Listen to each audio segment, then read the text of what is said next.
Welcome to the Dojo Talk Podcast. Please remove them shoes before entry. The master is here, and you still have not taken off your shoes.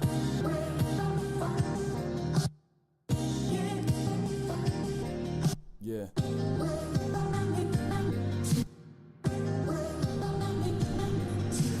Living every day to define man's mission. Looking to the sky for divine transmission. Deaf man's vision makes the blind man listen. Eyes on the prize, this is blind ambition. Thank you. Welcome to another edition of the Dojo Talk Podcast. I'm your host, Serial Sensei. We are on episode 112. As always, you can listen to this podcast on YouTube, iTunes. If you're on iTunes, please rate, subscribe, and leave a review. Check us out on SoundCloud, Spotify, also Google Play. Hit us up on Facebook at the Dojo Talk Podcast Facebook page. Send questions to dojotalkpodcast@yahoo.com. And you can hit me up on Twitter at Serial Sensei. With that being said, I'm joined with the Anti-Cool, and we also have Joey, who recovered from death from the last podcast. So he's here to help us break down the 80,000 fights that happened from, what was that, like Thursday night all the way up until now. How's everybody doing? I'm so tired. I survived, but I kind of wish I didn't. But basically, yeah. All right, so none of us are awake. No, I'm awake. I'm just not. I'm mad. I'm fired up. We got all this MMA to talk about. Bro. We got things going on. I'm tired. I'm not gonna lie. I did a lot of adulting like this last week, but some of it was good. I lowered my car insurance. That was a good thing. So that was a good piece of adulting. That was more exciting than like 90% of the fights. How dare you? Oh man. Well, you know what? Real quick before we get started and do news and notes, because Joey was not here last time, I have to ask you. I know it's old. It already happened, but Chuck and Tito, man. Hold on, time out. I just want to point out we did like 35 minutes of prep work, and Chuck vs. Tito was never mentioned. Like I was going to be asked for my opinion on this. This is guerrilla. This is like guerrilla broadcasting, where you just drop somebody in. I like to point out that before Mike joined the call, we did talk about Cheeto Chuck. Yeah, he was not here. I know. He was not here. He delegated that to us. We already discussed. Chuck and Tito. What necessarily do you want me to say? Just you don't got to spend a lot of time. Just quick thoughts. Thoughts, concerns. I just did people forget that like Tito was really competitive with actual still competing mixed martial artists like as of 2 years ago? Like last year he beat Chael Sonnen, who was in the Bellator heavyweight finals or semifinals. Like what happened was gonna happen. I don't know what people were expecting to happen, and it was sad. It was really sad, and I haven't seen it. I still haven't seen it. Like I have no interest in seeing it. From what I've heard, I don't need to see it. I saw a GIF of the finish, and that's it.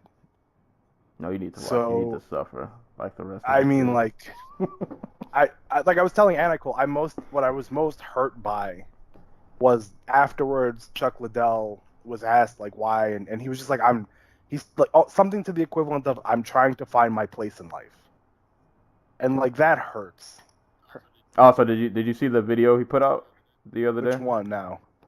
He put out because that was pretty much what he said. He just did like a regular I guess it was like a Twitter video of just him like talking to the camera, thanking his fans, and that was pretty much like what he was saying. Like he did this fight kind of like that. Like I'm just trying to find my purpose and like, dude, you got like 3 kids.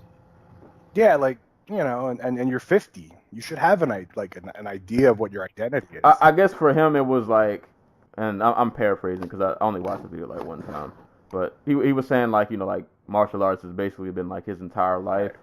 So I guess it's just one of those things where it's like if you don't have that, it's I guess maybe you're just kind of floating around. You're trying to find something to stick to, and competition it's not feasible right now. But he's like trying to hold on to it for dear life. But like you said, he had no regrets, so on and so forth. That's right. And one last thought, I guess. Kudos to John Hackleman for taking a stand, not being involved in it. I think that's. We've seen guys, major gyms, drag dudes along because they want to, partially because they still believe in them, but partially because they still want to get paid by them. So kudos to him for being a friend, I guess, and staying away. I hope Chuck finds something else to do. I hope we never see anything like this again, but I'm smart enough to know we will see something like this again. BJ Penn just signed a 4-fight deal. Or is about to sign a 4-fight deal. So. Yeah. We'll get drugged through the mud again. And, I hope that the audience is the ultimate decider, and I hope that the audience decides that this is not what they want to see. This is not what they want MMA to be, because it's not what I want it to be, And I know that I tend to be a grumpy, sometimes prickly person, but I also like to believe that we can do better. I think that it's fair to look at everything that happened with this fight, from the promoter not knowing the names of the talent, to the talent, guys on pay-per-view main cards earning scant figures, to which is still which is an industry-wide problem. A UFC, Bellator, whatever organization you want to pick, that's their issue. That's a problem, and I don't want to see old fighters like this being put in positions where they're in great harm. Specifically Chuck. A guy like Chuck Liddell, guys like Vanderlei Silva, I don't want to see Vanderlei Silva fight anymore. We have to, at some point, have serious discussions about whether it's worth it anymore. Whether it's worth it for promoters to milk these last remnants. And I know it's combat sports, and I know at the same time we could look at Israel Adesanya and Anderson Silva and maybe make the same argument, although I don't think Silva's suffered the wear and tear that a guy like Chuck has. At some point, I just hope we get over this. We curtail this. Because as consumers, we're the ones who can stop it. Because promoters are going to do it if they're going to make money. Now that you say that, not to go on a whole nother side tangent, because this would be a whole nother discussion. But I feel like in other sports that aren't combat sports, they're quicker to get the old guys out of there. But then it's kind of different because it's more of a team thing. If you're in the NFL and you're a running back and you're 36, nobody's calling your phone next season. It's kind of one of those rude things where it's you had a job this year and then they just kind of, they just let you go out there. Yeah, and but you could argue that some teams are too quick. I've heard, there are some teams in the NFL who 27 is the cutoff age for a running back. If you're 27, they're done with you. So it's pretty, you can argue that it's too one-sided, that there's too much of an emphasis on younger and cheaper talent. Whereas MMA, a dude like Chuck Liddell and Tito Ortiz can headline events, where Daniel Cormier is going to be, 41? He's going to headline an event. So I don't know. It left me feeling more upset at us, the fans, because a lot of us should have known better. And I was kind of upset at the media who, if you promoted this fight in any way, shape, or form, you can't afterwards be that's just so sad. Because I saw some people were what a sad display. And it's dudes, you guys kind of helped put this together and build this along. You could say, I'm not covering it. Whatever. You can if you can make a stand on a UFC event that's headlined by small people, because I've seen dudes do that, that's the flyweights are headlining, I'm not buying that. You should have made a stand here too. Because there was legitimate long-term harm and effect here. So, and I was gonna say the one good thing I'll say for Chuck, which I think the Antico mentioned this on one of the last times we talked about this fight, is a really random just thing I noticed while he was talking. Chuck Liddell was the most coherent person that entire weekend.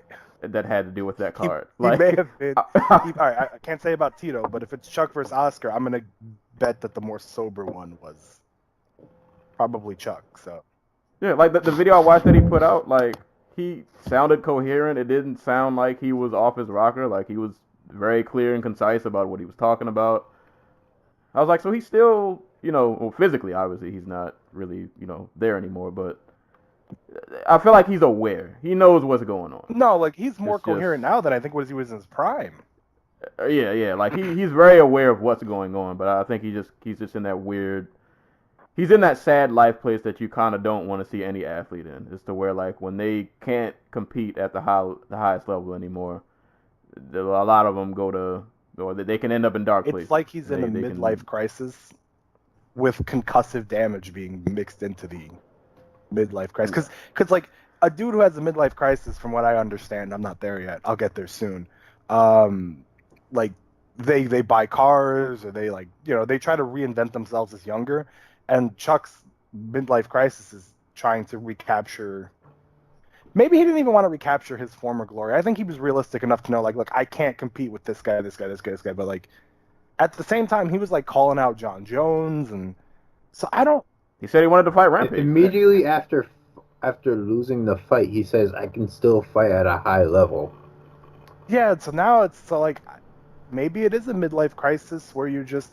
And the weird thing is, like, apparently he was offered like a brand ambassador position with Bellator. They were interested in him for the role, and he wound up fighting again. So yeah.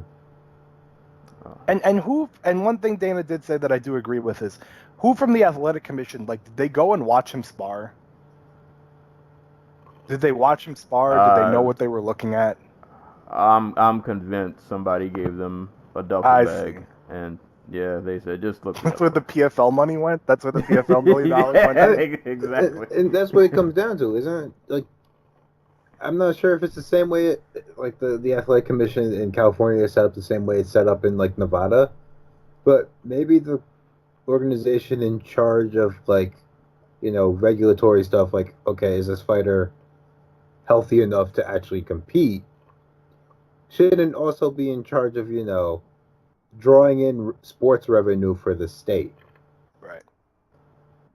I can agree with that. Because at the end of the day, this card sold, like, what? It didn't, like $750,000? $700,000 gate, like $760. When they took taxes away, it was like $690. Like that's money for the state of California. $690,000 paid for 5,000 people, which means that somebody out there spent over $150 on a ticket for this fucking thing. I can believe it.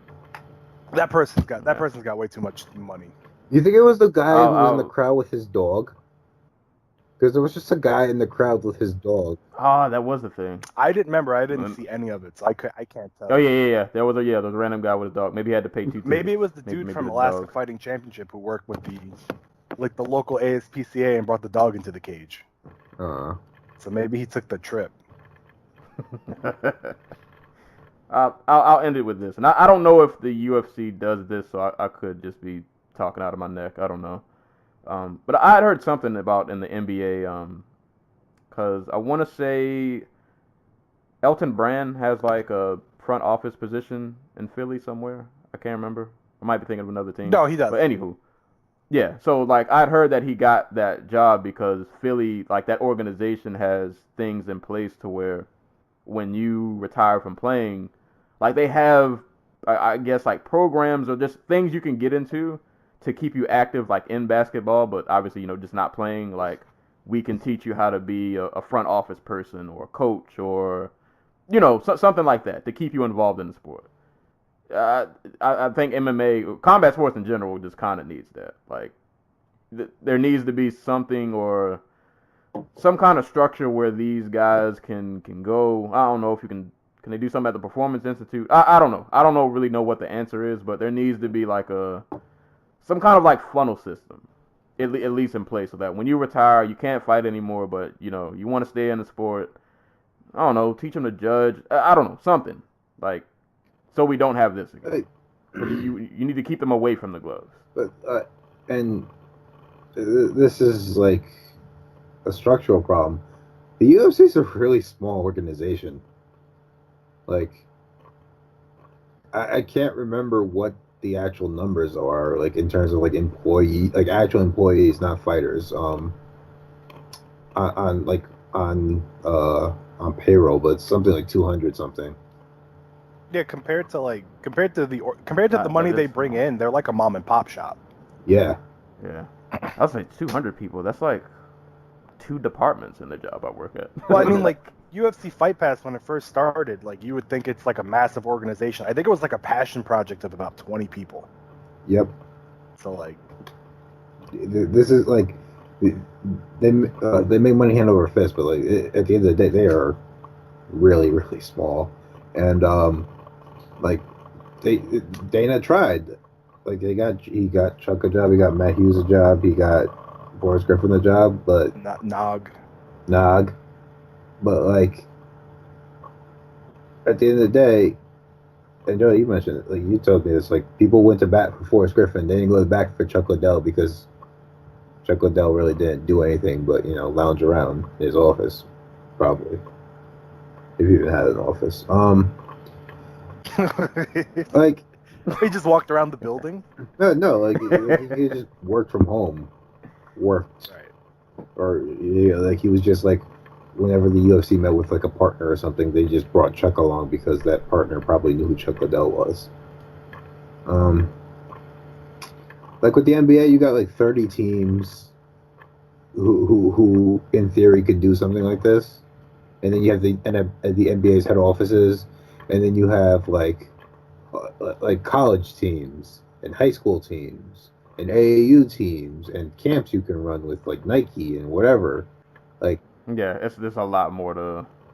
There's a lot more ground. Yeah, and like in like MMA, it's like, okay, you either when you're done fighting, you either like go invest in like a restaurant or a sports bar, or you go open a gym, and that's really all you can really do. Right, that is true. And not to just to follow up to his point, like, because we were talking about this. My first thought was like, you could put a guy like Chuck on. I've been advocating the idea that use tough to get these older guys who are on their way out or just out in general as coaching jobs. But it's like, the Anti-Cool brought this up off air. How outdated is Chuck Liddell's fighting style relative to what we see in MMA today? Like, what could he teach these guys that they probably haven't already learned? Don't already know. Yeah. Although, like, I'd be cool with watching Chuck and Bisping shit talk one another for 14 weeks, if that's what you're offering me. Like, if they could come up with some a more creative version of stuff that could utilize old fighters,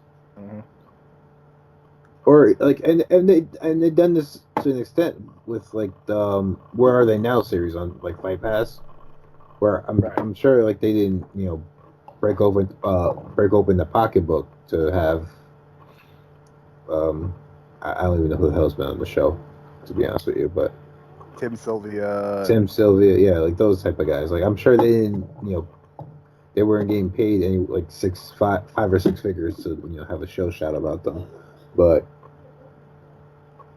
it's something,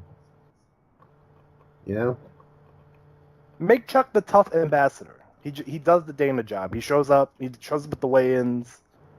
He he announces who the fighters are going to be. Like coaches challenge, all that good stuff. Yeah, like what they did with Kung Lee in China. Just use him for that. So we should draft up a proposal.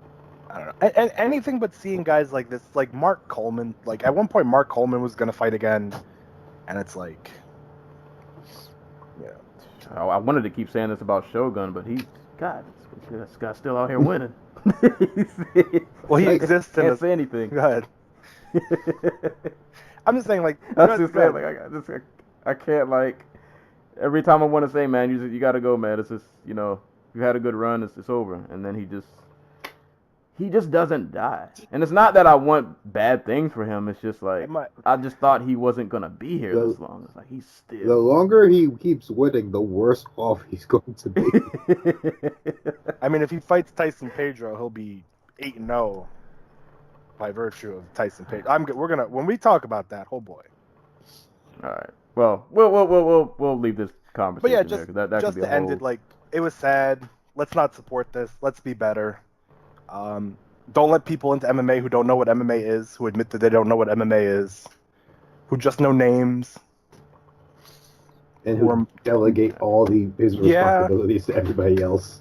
Maybe not somebody who almost had their company kind of stolen under them and who, like... How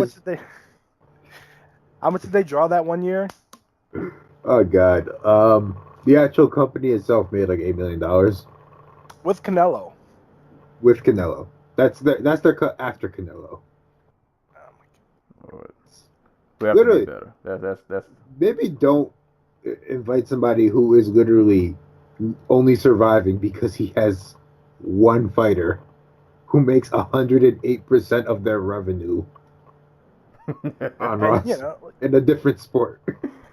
And I don't want to make fun of Oscar because he has personal problems, but like his personal problems caused somebody else to nearly take his organization away from him. Yeah.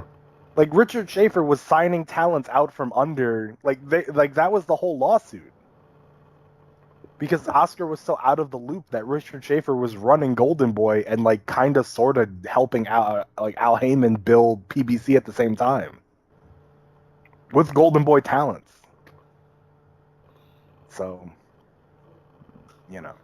moral of the story. We all have to. The moral of the story is don't do coke. There you go. Unless you're good at it. Yeah.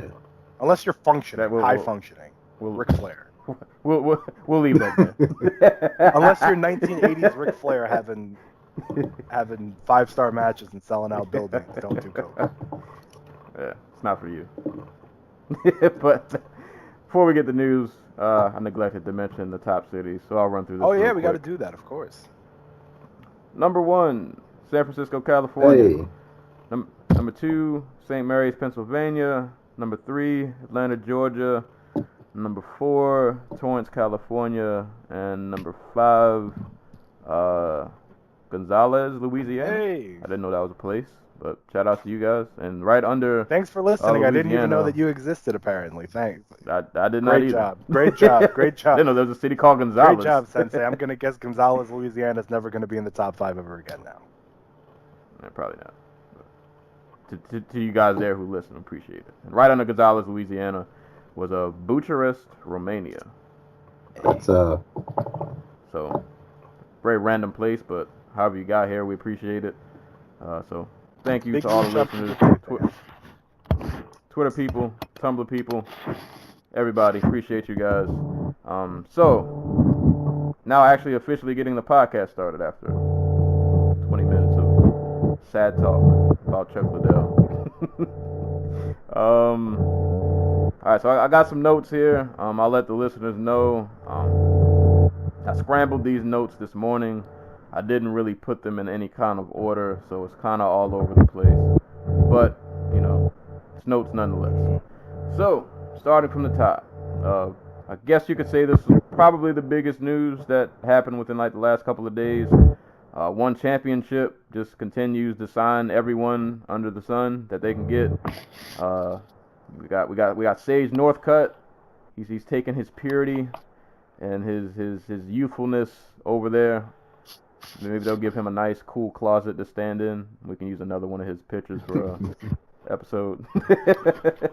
But Sage is he's over in One Championship now. Also, Sexyama also signed to One Championship. If you don't know who Sexyama is, do your Googles. I'm not telling you. You should know. Sage Northcutt versus Sexyama. Sure. Come on. Just a bodybuilding contest. There we go. Oh man, that fight would probably... They'd probably make that headline over a title fight. But yeah, those two are over there. I like the Sage signing. I'm wondering what division he'll go in. I don't know if he'll do welterweight or lightweight, but I'm just gonna say Sage Northcutt versus Eddie Alvarez will eventually be something that I would assume would happen. This makes me think like Alvarez would be like the mean pit bull and Sage Northcutt is like the nice golden retriever. That's gonna be a fight. But that'll be a thing. I like the signing though. I'm glad Sage found a home. It seems like fairly quickly. I didn't read into the story as to like why they didn't re-sign him. I don't know if it was like a money thing, but Yeah. who knows? It's Alistair Overeem. But he's over at one. Yeah, they kept paying him $800K. They couldn't afford the money. The money got thin. Cuts had to be made. But I'm glad he found a home. I think it's a good look. And one just seems to be doing a lot of good things right now. So think that'll be a good look for him and Saxyama. How old is Saxyama now? 45. I wonder. Ish. I'm gonna look it up right now. Because when I saw his name, I was like, he's gotta be like. The last time he even 43. But you know what though? I think one will be responsible with him and give him somebody he can beat. They'll find another. They don't have a Vitor Belfort to feed him to. Like that would have been Ben Askren, but Ben Askren's gone. They'll give him like some guy who's had like 2 professional fights but doesn't really know what he's doing. I don't know. I think they'll figure something out. I don't look at one as the organization that like they're not gonna. I don't think they're gonna get the old guy killed. They don't give me that impression. They'll do their best to make him look good. Now, if he looks good, that's gonna be on him. But they'll give him a matchup. I think that'll at least be favorable, somewhat. So I want to say that. Why do you guys think Bellator didn't get him? One threw more money at him. Think so? Yeah. Yeah, I was gonna say. I mean, if they're out here buying freaking Eddie Alvarez on like an 8-figure contract, like I'm assuming it's just money. That I'm gonna say one probably threw more money, and I'm gonna guess they were, for lack of a better term, I feel like they had to have been already like courting him somewhat, because like a couple of weeks ago, even before he had got released, like he was already over there for an event. Like, I feel like there was something probably behind the scenes. Like, they had probably already somewhat had a discussion, and now it's just like, you know, what better time than now to just make it happen. Do you think that the UFC is okay with him going to 1? Yeah. I feel like it doesn't matter. Well, because here's the reason why I ask. Because, like, when the UFC doesn't sign somebody, it tends to come with like a little bit of shade and burial. And they were really nice about Sage. They were just like, yeah, it's not working out. We're gonna want him to go fight some other places. And like, they tend to talk about people who go to 1 that way. And so I'm wondering, like, just because I teased we were gonna talk some conspiracy theory on here. I'm wondering like how close the UFC and 1 are. Well, if we're going full conspiratorial, they were very highly complimentary of 1. Dana was during their antitrust lawsuit. Right. They were the other big organization that Dana White said was, you know, doing huge things and that they can't compete with in Asia. Neither of which is true, but still. I'm just trying to you know, we're playing a little game here. I'm trying to figure this out because, like, I wonder if the UFC is like, look, you know, this proves that there's competition, but he's not really going to the competition. So we're kind of cool if he goes to 1. Oh, so you think they're doing this on purpose? No, I think that I don't know, like, again, I think that Alistair Overeem has scared them off overpaying for anybody. Like, after Overeem, they paid $800,000 for Overeem, and now he's on Fight Pass cards, and he's like the FS1 prelim headliner, and the pay-per-views he's on do like $200K. So I'm trying to figure out if like, so I think that they don't like to pay.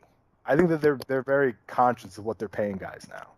But like the ONE FC UFC relationship is like very interesting to me. They just did a trade together. You know, you got to have trust in an organization to want to pull that off. I don't think that they would trust anybody else for that. I think they trust Rich Franklin. Rich Franklin, which could be maybe Rich is the guy. Because yeah, but I think there's something weird about ONE in the UFC because the UFC also released Akiyama. And after releasing him a week later, he's in ONE. So I don't know. Maybe there's a paper trail somewhere. I'm not saying that there's some massive. I'm just wondering, like, the closeness, the connectivity between these two. It does kind of make me curious. Well, where like ONE mentioned that they had like a TV deal in the works here in the States, like. Oh, so I don't. Like. we'll give you guys some fighters if you help us get on cable. I just that was somewhere in the I contract. just don't know. It's a weird situation to me. Because they've never been like the UFC's always never had a problem shitting on Strikeforce, Bellator, Actual competition. SFC, right? And they kind of like they're very, very glowing at times about one. Maybe they're afraid. I would be afraid too, man. They're taking all the guys we got with abs. That's a whole bunch of Metro PCS commercials. That's for real. Is there like a Metro PCS curse? I mean, look, Dominic Cruz is hurt. Mighty Mouse is gone. Mighty Mouse and Sage, who started together for some oddball reason, is gone. Who else was in one? I don't think John Jones was in a Metro ad. Was Kane was in a Metro commercial, and now he's on like a milk carton. Yeah, Ronda was. Ronda. Cody. Is the Metro PCS like the new Madden curse? Maybe, man. Make it to the commercial and. Except for DC, he's on curse. Yeah, the Grim Reaper just comes for your career. Cody Garbrandt wasn't in the commercial, but he was mentioned in the one where the dad was just watching his fight. I'm just laughing at the idea of like some UFC executive walking into the marketing meeting and like fucking airbrush all the abs out of every picture we have. These guys are stealing them all. I don't know, but you didn't Metro PCS yeah, that's upset.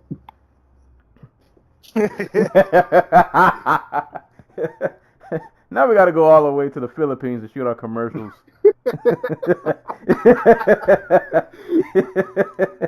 Who's paying for this? 16-hour flight to shoot a 30-second commercial. Oh man! Shout outs to One Championship though. I'm rooting for.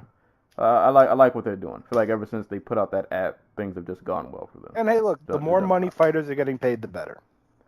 You don't have to like where they're going, you know, because some people are mad that they're gonna have to like watch these fights at 5 a.m. to see Sage or Mighty Mouse or Eddie Alvarez, but that's the nature of the game. Let the guys get paid, you know. It's not our jobs to be upset about that.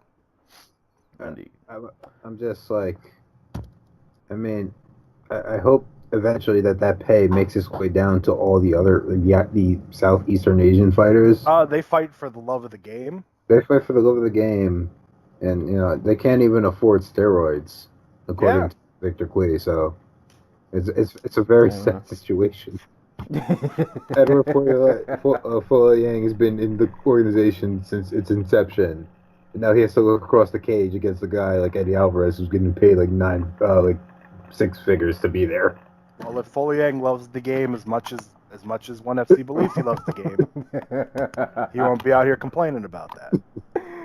Oh man, it's for the heart of the sport. So moving down the list. So I'm gonna read a lot of these fights I just have listed, and they're all kind of out of order, so I apologize.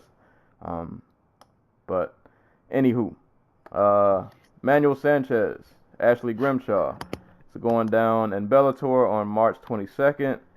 MVP and Paul Daly is allegedly going to happen on February 16th. Plenty of time. I feel like you got to make sure that people know that Grimshaw is the headliner. He is to bring in tickets. Where's that fight happening? That I didn't write down. I didn't write down the card. I want to say Thackerville. I'll look it up. You know Thackerville loves those Brits, so. And then we got MVP and Daly going down February 16th in Bellator, and it's not going to be in England. So if you were over there and you thought you were going to see Daly, Bellator gave you the okie doke, but you know it's still going to be a thing. Allegedly. It's in England, but not in England. It's in New England. Yeah, New England. Yeah, so sorry guys. But MVP Paul Daly, a lot of people have been waiting for that one, so hopefully nobody pulls out. But we'll see. Andre, by the way, just to wrap that up. So Grimshaw Sanchez in Thackerville. Shout out to Thackerville, wherever you go. No, I hate Oklahoma. Sorry, guys. Football reasons. I'm sorry. Nope. You said it. I'm a Longhorn fan. I'm rocking over. Sorry, fine folks in Tackville. Andre Ewell is the 80th thousandth replacement to fight Nathaniel Wood, allegedly at UFC 232.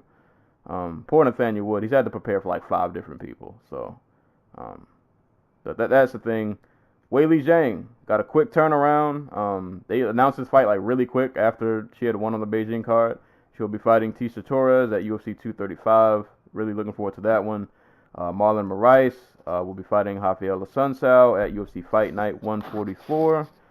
Robbie Lawler versus Ben Askren, which we've mentioned a bunch of times, but it is now like official. That will be going down at UFC 233. Ryzen 14. Actually, know what? I'm gonna hold off on Ryzen. Continuing UFC, 3 more fights. Cynthia Calvillo and Courtney Casey also at UFC 233. Rachel Ostovich is back. Her fight with Paige Van Zandt is back on at the UFC. I think that's the debut for the ESPN Plus card. So that fight is back on. Signee and fight news. Kron Gracie, who fought in Ryzen, has been signed to the UFC. He will be fighting Bruce Leroy at UFC 233. Sorry, Kron, I can't root for you. I wanted to, but I'm obligated to root for Bruce Leroy. No matter how many times he disappoints me, but I always root. So, but that fight's going down.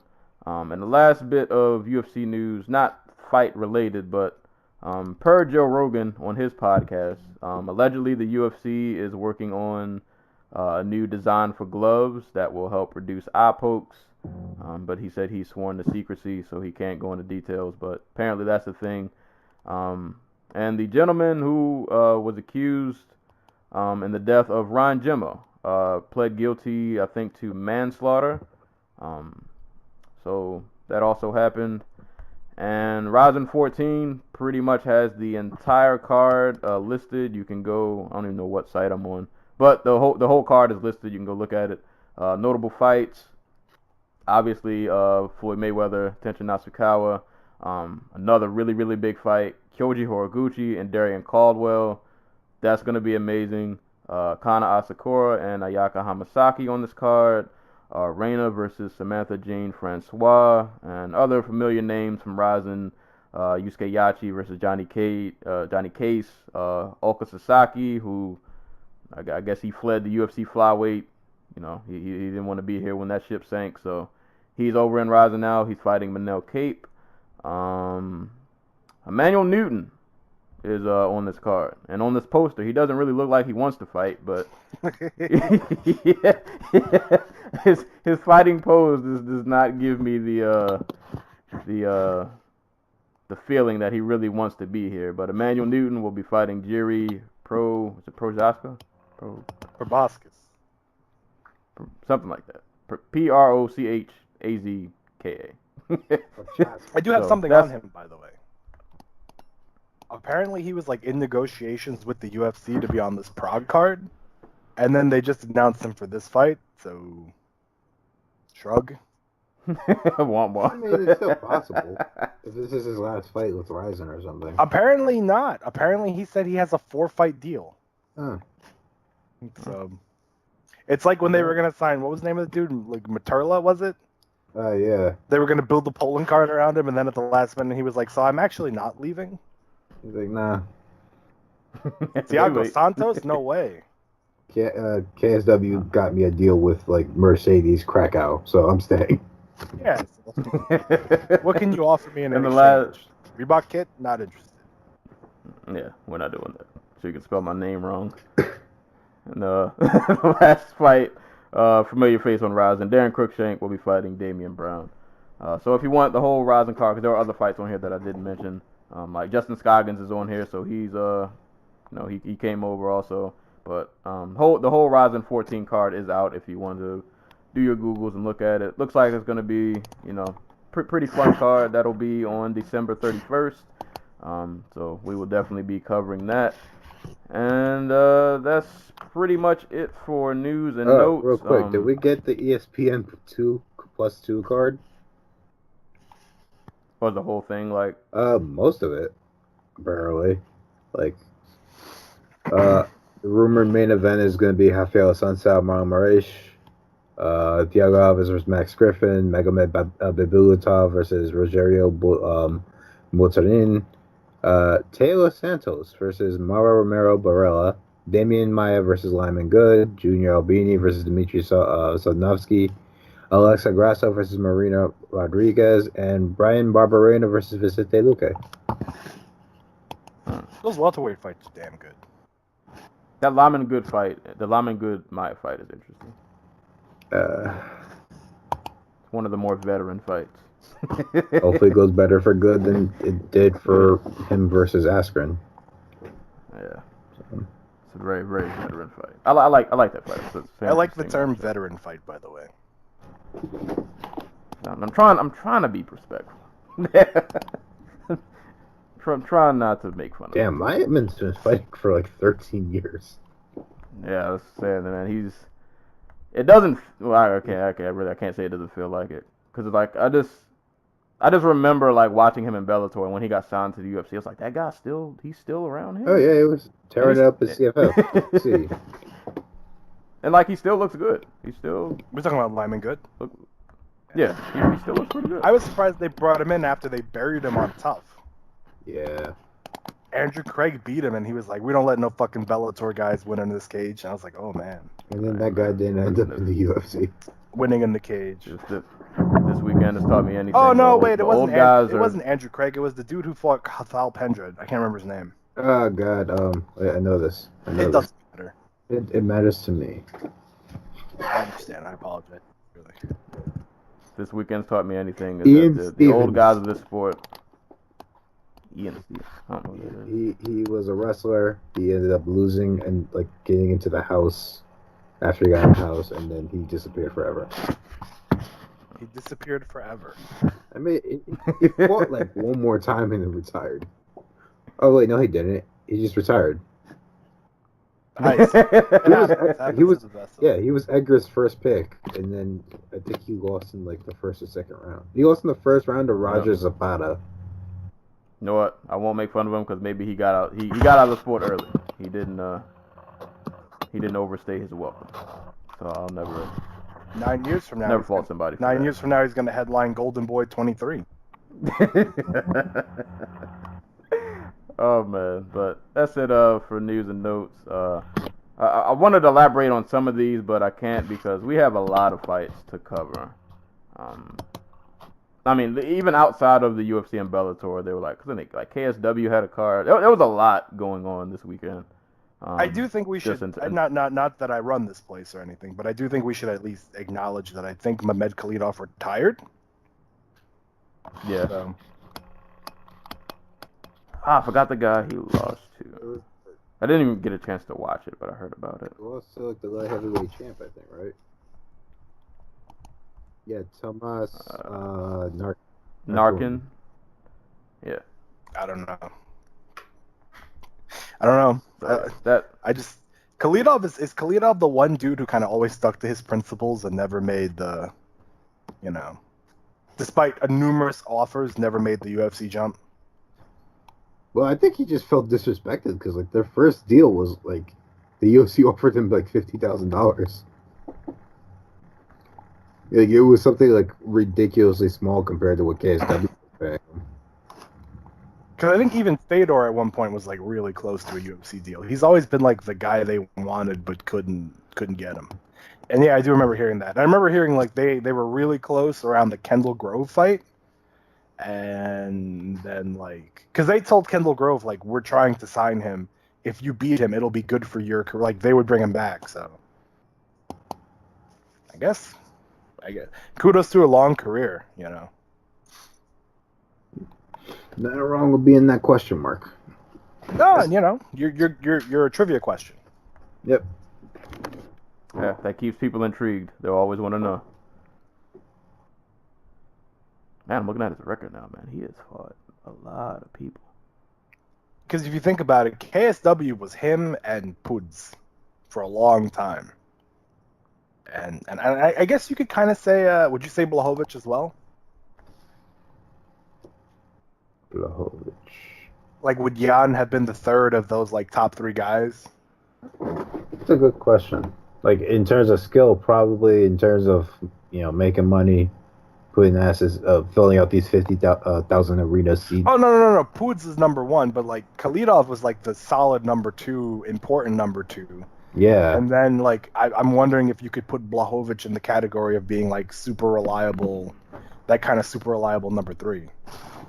Yeah, I guess. If only because light heavyweight, but. Is he the most accomplished? He's got 2 names on his record that just make me sad every time I see them. Khalidov or Blachowicz? Khalidov. Jorge Santiago and Mayquel Falco. Okay. Every time I see those names, I hang my head down. Oh man. But hey man, I'm not mad if he stuck to his guns. Sensei, we got a lot to cover. Let's have a 10-minute conversation about KSW. This is why I don't get invited back. Why don't they ask me to come on more? Oh. Okay. Got it. All right, so we did promise last week that the first fights we would talk about would be Deontay Wilder and Dr. Eggman, Tyson Fury. So almost got all the Chaos Emeralds last night. He was so close. Oh man, so yeah, Deontay Wilder, Tyson Fury, that went down last night in the midst of that. I gotta say that fight came on at the perfect time because I cannot remember what UFC fight. It was Mark on. Hunt, Justin Willis. Yeah, I was like, thank God this fight started because that Mark Hunt fight wasn't doing it for me. It was not doing it for me. I made it a very small square at the bottom of my screen, and I put Wilder and Fury in the forefront. But I knew the Wilder Fury fight was going to be interesting, just based off the introductions and the walkouts. Because Tyson Fury came out to his own personal greatest hits, like they would play a song for like 20 seconds and then it switched to something else. And then it would switch to something else, and I was like, all right, okay. I don't know what this is, but whatever. He seems pretty happy. And then Deontay Wilder came out looking like an anime villain. I don't know what that fit was. The whole mask and the... Was that a coat? I don't really know what to call that. A feathered robe. Yeah, the feathered robe thing he had, it was really weird. But I knew we were going to be in for something special, something different. And yeah, so this fight went. I can't really say it went the way. I didn't really know what was going to happen. I think after about the first 3 to 4 rounds, I was like, okay, I guess I kind of get the gist of what this is. Tyson Fury, as much as I make fun of his physique in relation to Dr. Eggman, he is a very mobile Dr. Eggman. He moves very well for a man his size. He's quick on his feet, good reflexes. He's kind of just boxed Fury up for a good portion of this fight, not landing anything like super wowing or like oh my god, I can't believe he did that. But it was kind of like you kind of saw who was clearly like the better technician and who was just out there just kind of just hoping for a kill shot. And I thought that was going to be the entire fight. I mean, for most of the fight, it was up until, I can't remember what round Fury landed the first knockdown. It was round 9. Yeah, Fury finally landed that right that he had been looking for like the entire night. Put him down, but I got to give Fury credit with both knockdowns. Like he gets knocked down, you think he's dead, and he kind of gets back up like nothing ever really happened. Like, I don't know what There's something weird about, because that second knockdown, I'll just fast forward the fight. Because most of this fight was Fury, he just kind of boxed him up, moved around, got in and out the way. Wilder's trying to land the right hand. It's just It's not really going too well. He was throwing a couple of body shots, which I thought he would stick with, but they were just kind of here and there. And that last right hand that Wilder dropped him with, I was sure he died. Like, he fell, his head was up in the air looking to the sky. I was like, and his arms were laid out. I was like, okay, he's ascended to the heavens, and Wilder just pulled like a crazy comeback KO. This is going to be a fun story, and it'll be a nice, it'll be one of those nice comeback stories, and this will be on highlights forever. And then 8 seconds later, Fury gets up like the Undertaker getting out of his casket, and he's like, no, I got to get back up. And he gets back up, and he keeps boxing like it didn't happen. And not only did he just like get back up, like he started to push forward, and he starts landing his own shots. He caught Wilder with a couple of nice like 1-2s down the pipe. But I knew it. I felt it in my soul. I knew it. When it went to the judges, and okay, I have a terminology question. Was it because the judges, from what I remember, or from commentary, when they announced the winner, they said we have a split decision. Or am I bugging? No, he said that. I thought I heard. They heard that. Yeah. So how can it be a split decision if it was a draw? Is it just a split decision because one scored it for Wilder, one scored it for Fury, and then the other was a tie, I guess? Is that how that works? Or is it you just can't spoil the draw, you have to give suspense? Because I was confused as to why that was called a split. I think they're called split decision. draws. I think that's the actual term for it. Okay, because I was really confused. But yeah, when it went to the judges and I heard just the word split, I was like, oh boy, here we go. I knew it. I felt it. I knew that dreaded D word was coming. And yeah, it was a draw. It was a draw. The dreaded D word. Yeah. All right, so here's my spiel, and then I'll shut up. I didn't rewatch this fight, so I'll say that. So I'm still going off of what was my first impression. But I'm just gonna say, and what I saw and what my eyes showed me that first time, is that Tyson Fury won 85% of this fight, and Wilder had. I think I gave him maybe. I can't remember, it was round 3. There was one round earlier where neither one of them did a whole ton. And I think Wilder landed a few decent shots, so I gave him that round. But outside of that round, he only won 2 other ones. And those were both of the rounds that he got knockdowns in. Albeit, the knockdowns were great, especially that second one where, I think anybody else just would have died, but Tyson Fury somehow just came back from the dead. But I'm like, 2 highlights, as vicious as they were, I don't see how that wins you a fight. Or gets you a draw. To me, that was one of those fights where you threw a Hail Mary and you landed it, but it didn't win you the game. It'd be like the equivalent of football, you land the Hail Mary and then you think the game is over, and then the other team runs a kick return back for a touchdown. It's you lost. It's you tried, but hey man, too little, too late.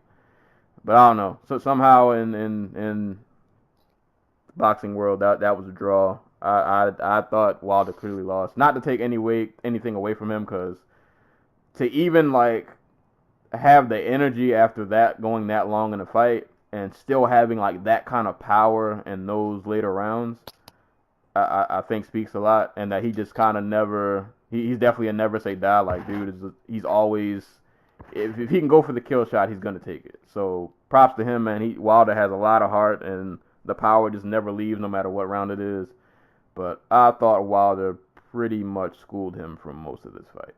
But I don't know. What do I know? I don't know. But I was entertained, though, at least. That's kind of all I wanted. I wasn't rooting for anybody either way. I didn't bet on this fight, so I didn't really have a dog in the race. But I thought I thought Fury won. But it is what it is. We'll get the rematch that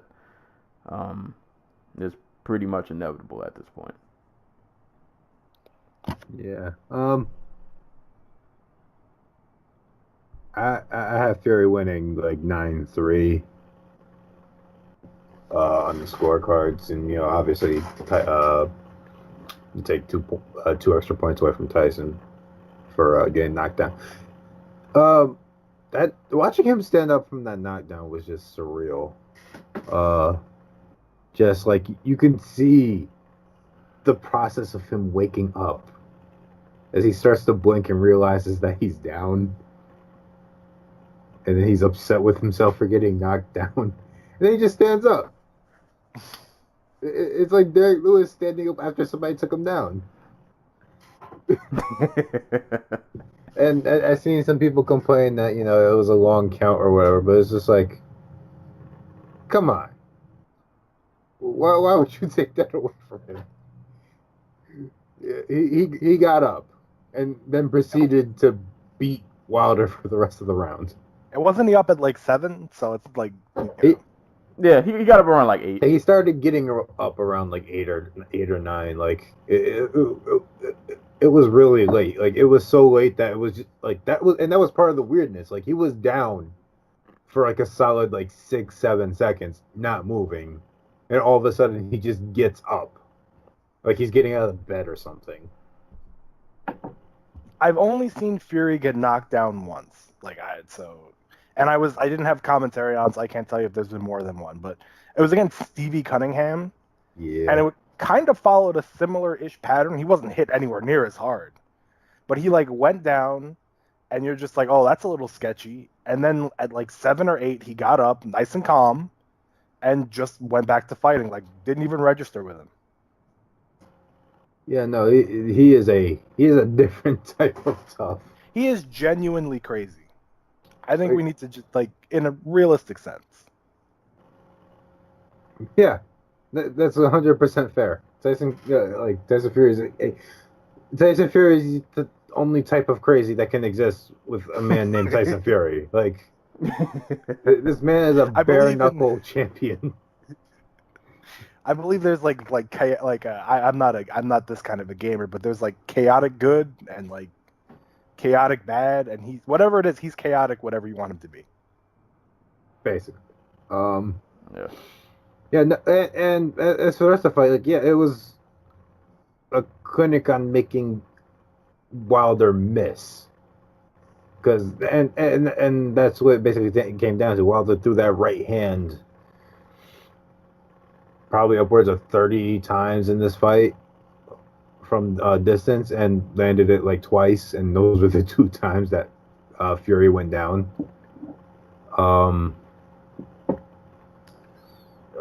Like, I was kind of being hyperbolic with this, but like, Tyson Fury's probably like, relative to size, the best like mover in the history of the heavyweight division, and yeah, I'm including Ali, because Ali was a cruiserweight, and Tyson Fury's 6'9" and weighs 400 pounds before fights. Like,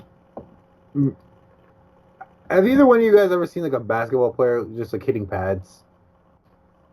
Like, yeah, like even the super athletic ones, they kind of hit hard, but you can see the lack of fluidity, and it kind of looks like they're gonna fall over their own feet. And that's what that's what Deontay Wilder looks like. He's not a fluid dude. When you're that size, there are so many moving parts just to get everything perfectly. But somehow Tyson Fury is able to move like a guy who's like 6'3" or 6'2". And my favorite part watching that fight was like, go ahead. Finish your thought. No, because like I watched the fight, and I also had Twitter open because I wasn't listening to the commentaries. So I didn't know if there was something being said that I needed to keep an eye on. And in like the 3rd round, I'm following this guy who's like, oh, Tyson Fury's getting tired. And then like the 4th round, he's like, I think Tyson Fury's getting tired. And then like the 7th round, he's like, I don't even know if Tyson Fury's getting tired. And it's like, he's a freakish human being. Because let's be realistic. If you brought this fight up to anybody last year in 2017, we all would have laughed at the concept.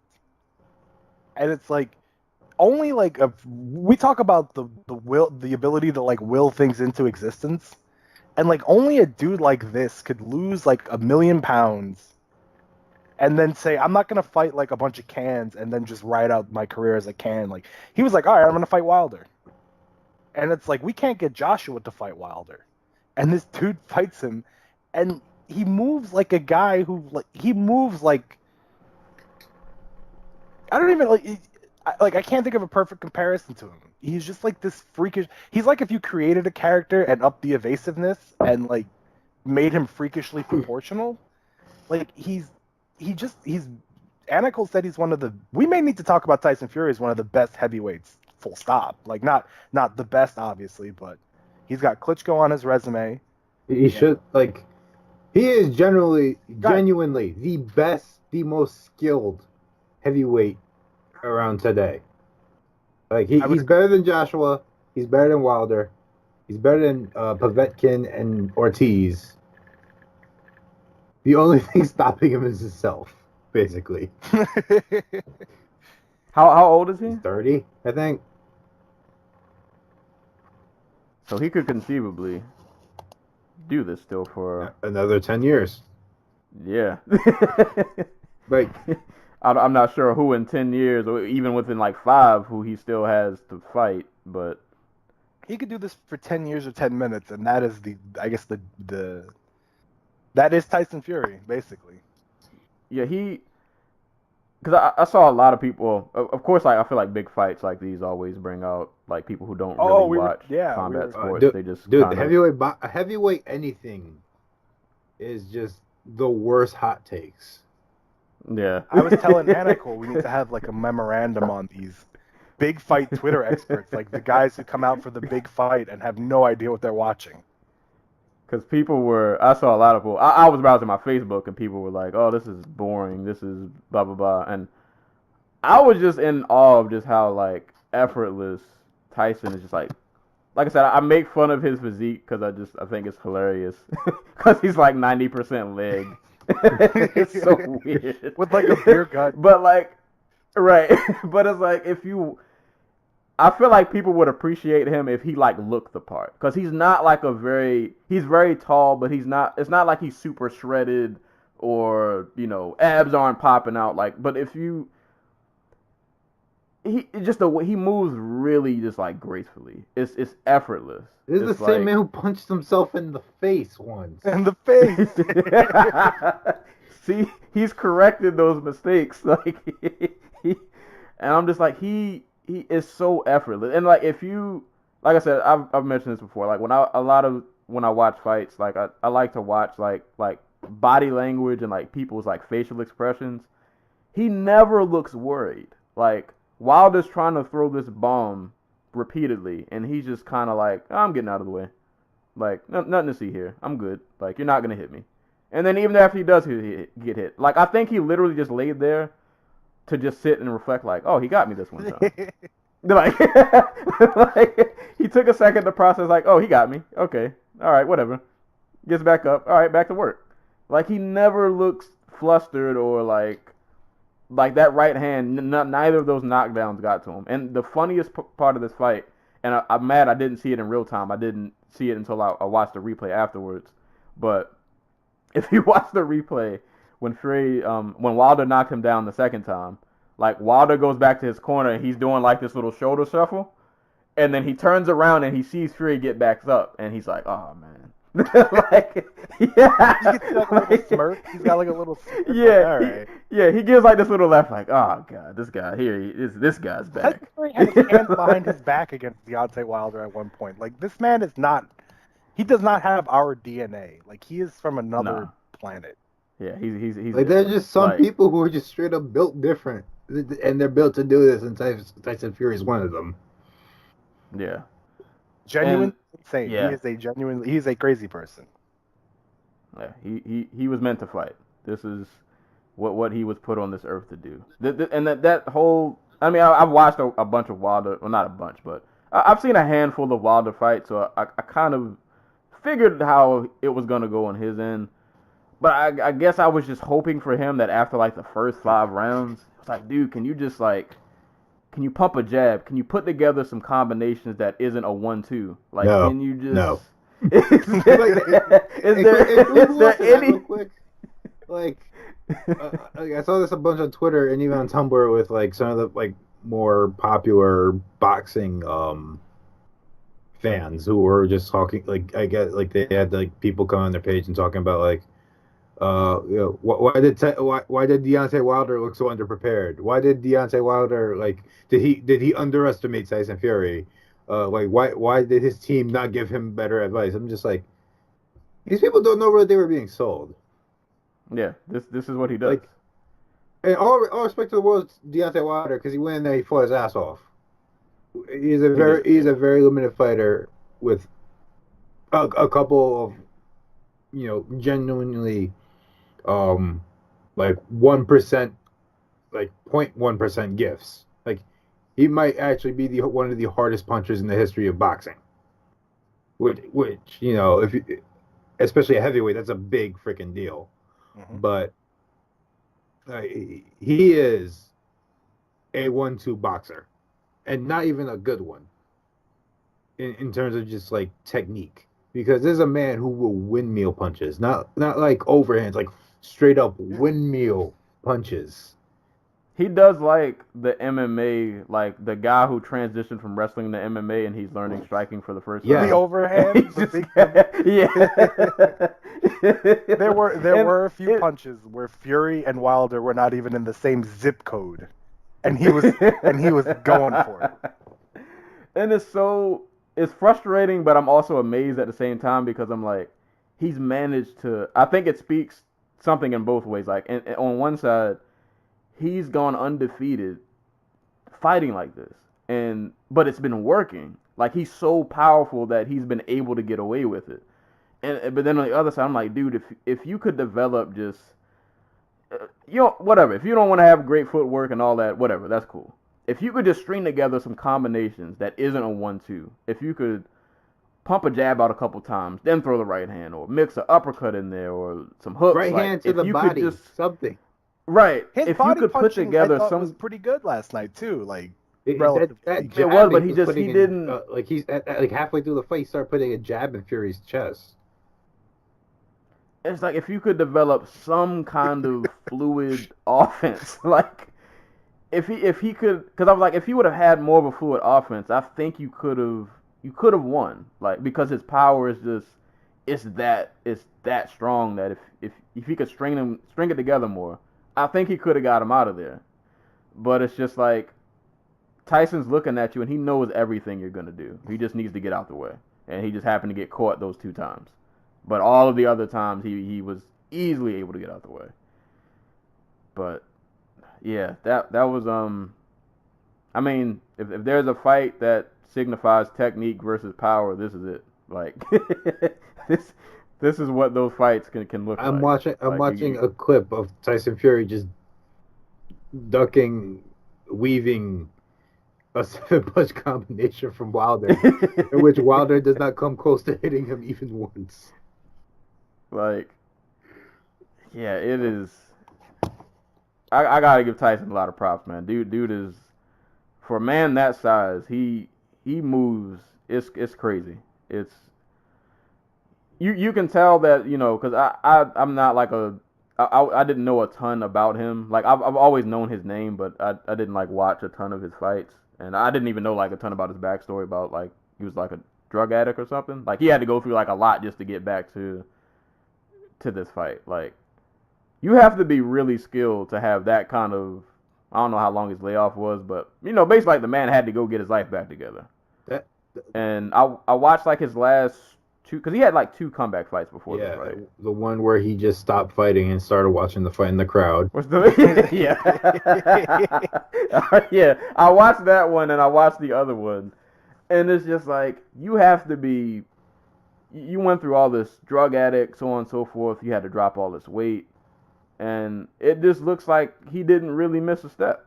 Like all of that adversity or whatever it was that he had to go through to get back to this, it doesn't look like he missed like a single step. Like 3 months ago, this man weighed like 300 something pounds. Like back in August or July, he was talking about, I'm like at 315. His wife told him he was too fat to ever box again. So, and now look at him. And by the way, we honestly, we all take Tyson Fury to task for being kind of he said some things none of us agree with, I think.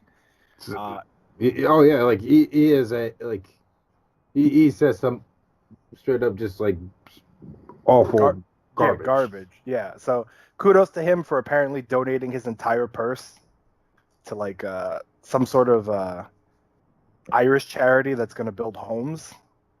That's according to.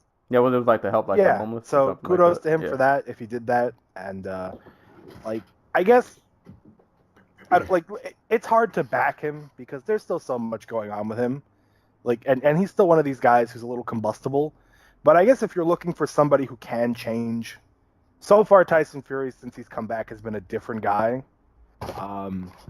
So you know, good for him. Good for him for making personal changes to fix his life. I don't trust him to stay like this because he's just kind of way too combustible as a person. But I do think he deserves a lot of credit for what he's done personally and, of course, professionally, at least in the last year. So, we're quick to condemn. Go ahead. No, I'm just going to say, I think he holds it together long enough to get a fight with Joshua. And then you say... and then he goes off. Well, I think as long as he has he's like Henry Cejudo a bit, where like as long as he has a target, he's good. Yeah, I could see that. Not good, but functioning. Yeah, he needs something to keep his mind busy. Yeah, that's a good way to put it. To keep him focused. Yeah, but like I mean, this is still the same guy who. Yeah, no, but I hope it for his sake. I hope it does remain the way it is because, like, he was a guy who said a lot of things that I personally found abhorrent, and since this part, that was part of the reason why I didn't want to see his comeback was that, like, I didn't want Tyson Fury to be back in the boxing eye because he more often than not says something or does something that puts it in a bad light, and everything about the Wilder fight, and pretty much everything from his comeback in general has been pretty good, like pretty nice of him. So between this, apparently he and Wilder both donated tickets to like the first responders in California. It's like I hope this is a happy story because we don't get a whole lot of those. So my only request from him is if he fights Joshua, bring the Batman. That's what I'm thinking. Like this is still the same guy who showed up as Batman and beat up some random dude. I mean, I think since Joshua gets like billed as like Superman, just show up as Lex Luthor. He's already got the bald head. No, he'd have to shave. Oh, he already shaved. So yeah, just show up as the story. The story has written itself. Or Bizarro. It's there. Oh yeah, there we go. we got. He's gonna just draw abs on himself. No, they'll draw abs on himself, and then ONE FC is gonna sign him. Oh man, Brandon Vera doesn't want those problems. But no, it was a good fight. Like it didn't get super exciting up until. I mean, for me, I was amazed at just like his technique, so I was kind of entertained watching it. But I think for like the casual person, it probably isn't going to get super entertaining until like around when the knockdown happened. But it's a fight that I think you should just watch because this was just like a moment. Like I think it's one of those fights that you should at least just watch once just because. It's not a good fight, or it's a good fight, but it's more a tense fight.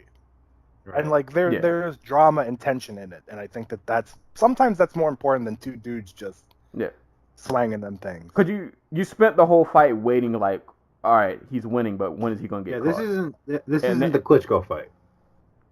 Like, yeah. Where like Tyson Fury quite clearly just outboxed Klitschko for 12 rounds and looks like he has no idea what's going on. It's like who Klitschko or Fury? Both.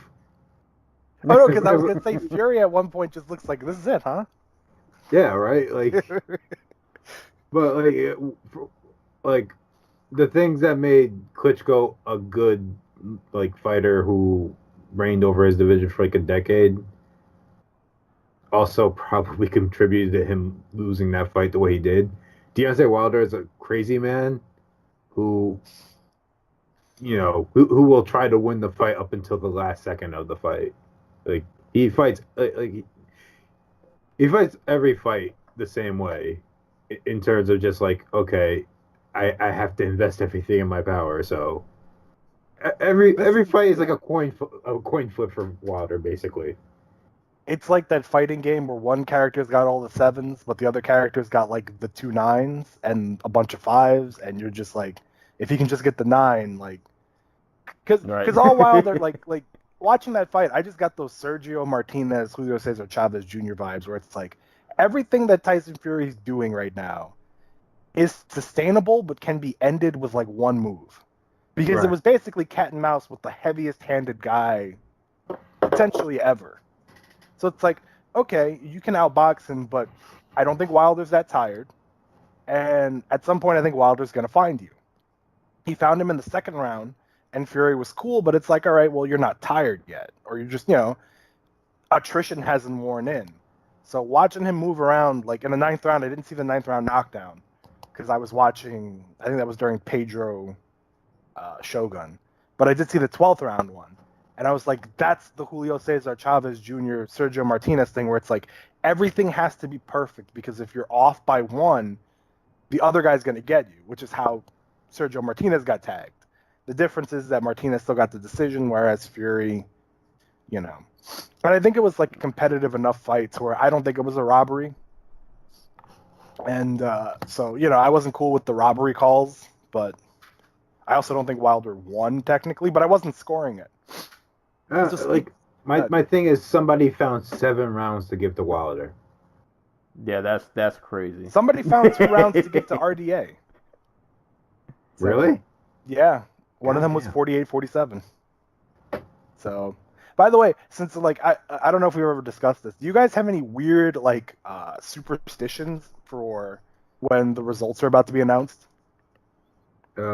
Make sure to raise your hands. No. I mean, as a viewer. Oh, as a viewer, no. Mine is just whoever I thought was going to win isn't. I'm normally right. When I hear and the judges went to a split decision, my heart just sinks because I know who I rooted for. They're about to. It's not going to go well for them. I have this weird thing. I've developed it in a year. I don't know why. I mute the TV or the laptop before a decision. If I think it's a don't close do fight. that to yourself. That's nerve-wracking. I don't know why. I think it's because I can tell who won reading the body language. So, if I see Bruce Buffer look really nervous, I mute it. Because he's a giveaway. He's looking at the car like, yeah, what? that's when I'm like, oh, shit. I don't know. It's like a weird thing. Like Cejudo Mighty Mouse, I didn't know who won because I muted I didn't know who won originally because I muted I muted what I was watching it on, and so I was like, I went to get something, and when I came back, Cejudo had the belt on, and I was like, oh, okay, so he won, but I had no idea. And then, that's a weird thing that I've developed. I don't know why. I'm not a fan of it, but there you go. Split decisions, man, or draws. Whenever you see the guy who's got the cards look a little shaky, yeah, you're in hit for that. one. I think it's because I don't. You know what it is? I think what did it was Condit Lawler. I was so sure Carlos Condit won, and then when they announced it, I kind of lost my mind. I went into a freak out. So I think ever since then, I've been kind of I mute it. So I don't know. Did you see him with a flamethrower? Carlos Condit? You didn't see that? No, now I'm disappointed. I want to see that. He was in a gym with a flamethrower. It's all right. He could do that. And I'm not saying just holding it. He was using a flamethrower, just shooting it. Carlos Condit can do anything he wants, except apparently win a fight in 2000. No, he beat Robbie Lawler. I agree. Get an argument for me. So none of you have any weird fight superstitions, because I know some people. I'll give you another example. I knew a guy who, if he came in the middle of a round, he would stay out of the room until the round ended. So they're weird fight superstitions. I'm just trying to think of another. I don't know if I have any. I just know split decisions equals bad things are about to You prepare your hot take already? I just have to prepare in that quick moment because I know the decision's coming a second later. I got to be ready to be disappointed because I know it's coming. I got to get ready for it. Now we're stalling because we don't want to talk about these 4 cards. Well, yeah. But Tyson Fury, Deontay Wilder, man. I was entertained.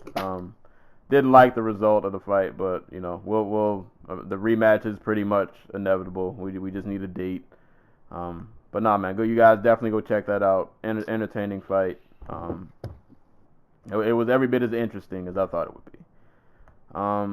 So moving on to all of these other fights that happened. Also, quick side note, I messed up my time clock, so I have no idea what our time is anymore.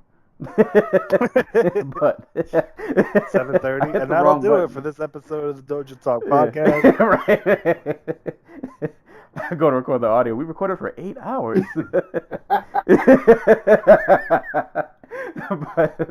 So apparently, I think I'm the only one who kind of paid Bellator 210. And actually, you know what? Before I get to Bellator 210, real quick. I mean, we told you guys at the very end of last episode, if you were a fan of Bellator Italy, we didn't really have much for you, and I'm pretty much going to stick to that. I'll just let you know the main event. Alessio Sakara got knocked out by Kent Kalpinen. I don't know how to say his name. Yeah, he knocked him out. It was bad. It was yeah, that's all you need to know. It was bad. He knocked him out. And, Sad. Yeah, so that happened on the Bellator Italy card. I don't even know who else was on that card because literally I did not really want to watch it. But that happened. You guys say sad. We're talking Alessio Sakara. I would have said inevitable. I mean, anything that gets us further away from Bellator Coliseum makes me sad. So I see. I apologize. Yeah, those chances are out of here. I mean, I thought it was weird because the headlines of that fight said Kent shocks Italian crowd. I'm like, you guys were shocked. Sakara got. I know he's your hometown guy, but you were shocked that he got knocked out. But that happened. But I will give a couple of mentions to Bellator 210. I didn't get a chance to watch all of this card. I saw it in bits and pieces, so I'll go over just a little bit that I watched and the small bit that I was able to rewatch. Bellator 210 was headlined by Chidi Njokuani and John Salter. This fight was pretty much Chidi trying to play the outside, but inevitably that only lasted but so long. And this fight was also in Thackerville, Oklahoma. Sorry, Thackerville. But yeah, Chidi tried to play the outside kickboxing game. It worked for a little bit. It worked until it didn't work. He eventually got taken down, and you know, if you get on the ground with John Salter, you know, unless you're Lovato Jr., it's probably not going to go well. He got choked out. Not really a ton to dissect. Didn't watch the co-main, but David Rickles beat Guilherme Vasconcelos via unanimous decision. I feel like I saw a clip of David Rickles hatching himself from a Yoshi egg. Yeah, we need to stop. We need to stop with these David Rickles entrances. They hurt me. Yeah. They hurt. they hurt everybody. Yeah, he came out from a Yoshi egg, so. I don't know. He won, so maybe it did something. Maybe there. Oh, you know what? I hope Yoshi never gets another game. Now, I was gonna say. Go ahead. I was gonna say like he had roids under the egg. I don't Is that a power up? Is that a power up? You gotta hit the block. Yeah, he had something under the egg, but he got it via a win via unanimous decision. Christina Williams and Bruna Ellen had a pretty fun fight. Christina won via unanimous decision. And Juan Archuleta defeated Jeremy Spoon unanimous decision. But I do want to give a quick shout out to some of these prelims. Gordy Yamauchi and Daniel Weichel. Not the I don't know. I was hoping for a bloodbath. I don't know why. Didn't really happen like that. It was more of a methodical, I guess you would call, fight. You could argue that Weichel won, but they gave Yamauchi the split decision. But so that happened. Joe Schilling, I feel like I haven't seen him in a while, but he defeated Will Morris via TKO. I think Morris, I can't remember, he broke his shoulder. He injured himself somehow.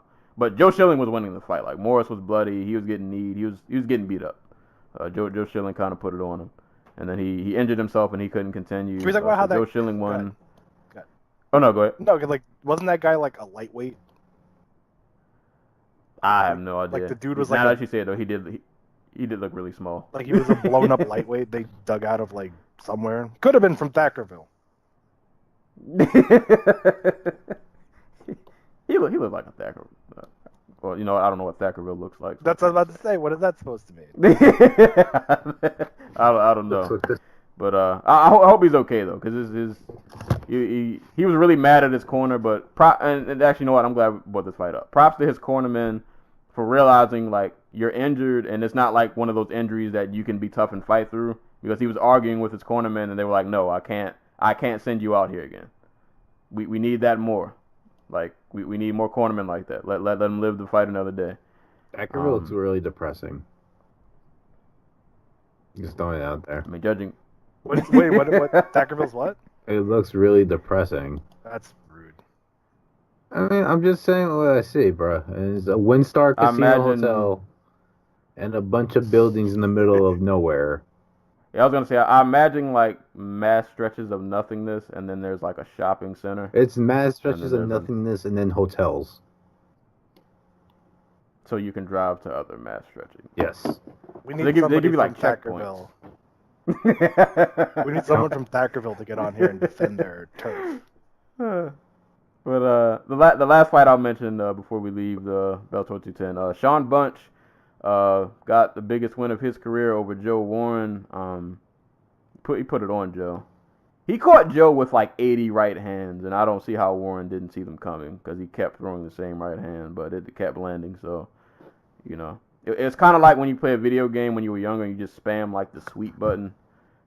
Like he did that with it. he did that with his right hand, and it repeatedly landed. So shout out to Sean Bunch, man. That's a really big win over Warren. We were talking about Warren not being on the main card. I don't know. He got beat up. He got to put on him. He got put out. I am completely justified. Thackerville only has 500 people who live in it. Well, that doesn't mean anything. They could be 500 really. It could be a hub with just 500 people. Like, it could be like the world's greatest club, but that it's like it's 2 highways and then like 4 streets and that's it. You know what? I don't approve of this Thackerville abuse. The Thackerville army's coming. Yeah. 500 people marching down the street. Thackerville, that one place in Louisiana that Sensei shit on, and like Calcutta, all the Calcutta India people that we that never came back to the podcast. I wonder why. I wonder why. But that was my Bellator 210 spiel. Like I said, I didn't get a chance to watch a ton of it, but I mean, if you didn't, the fights are on their website. I think some of them are on DAZN also, so you can go check that out. I did recently resubscribe to DAZN. I didn't update my payment information, so they took it away from me, but I got it back. Just in time for Canelo Rocky Fielding. Yeah. So that was Bellator 210. All right, so here's the moment of truth because we didn't plan for this. Which UFC card do we want to talk about first? I know Joey's got a massive rant in him right now. He wants to get out.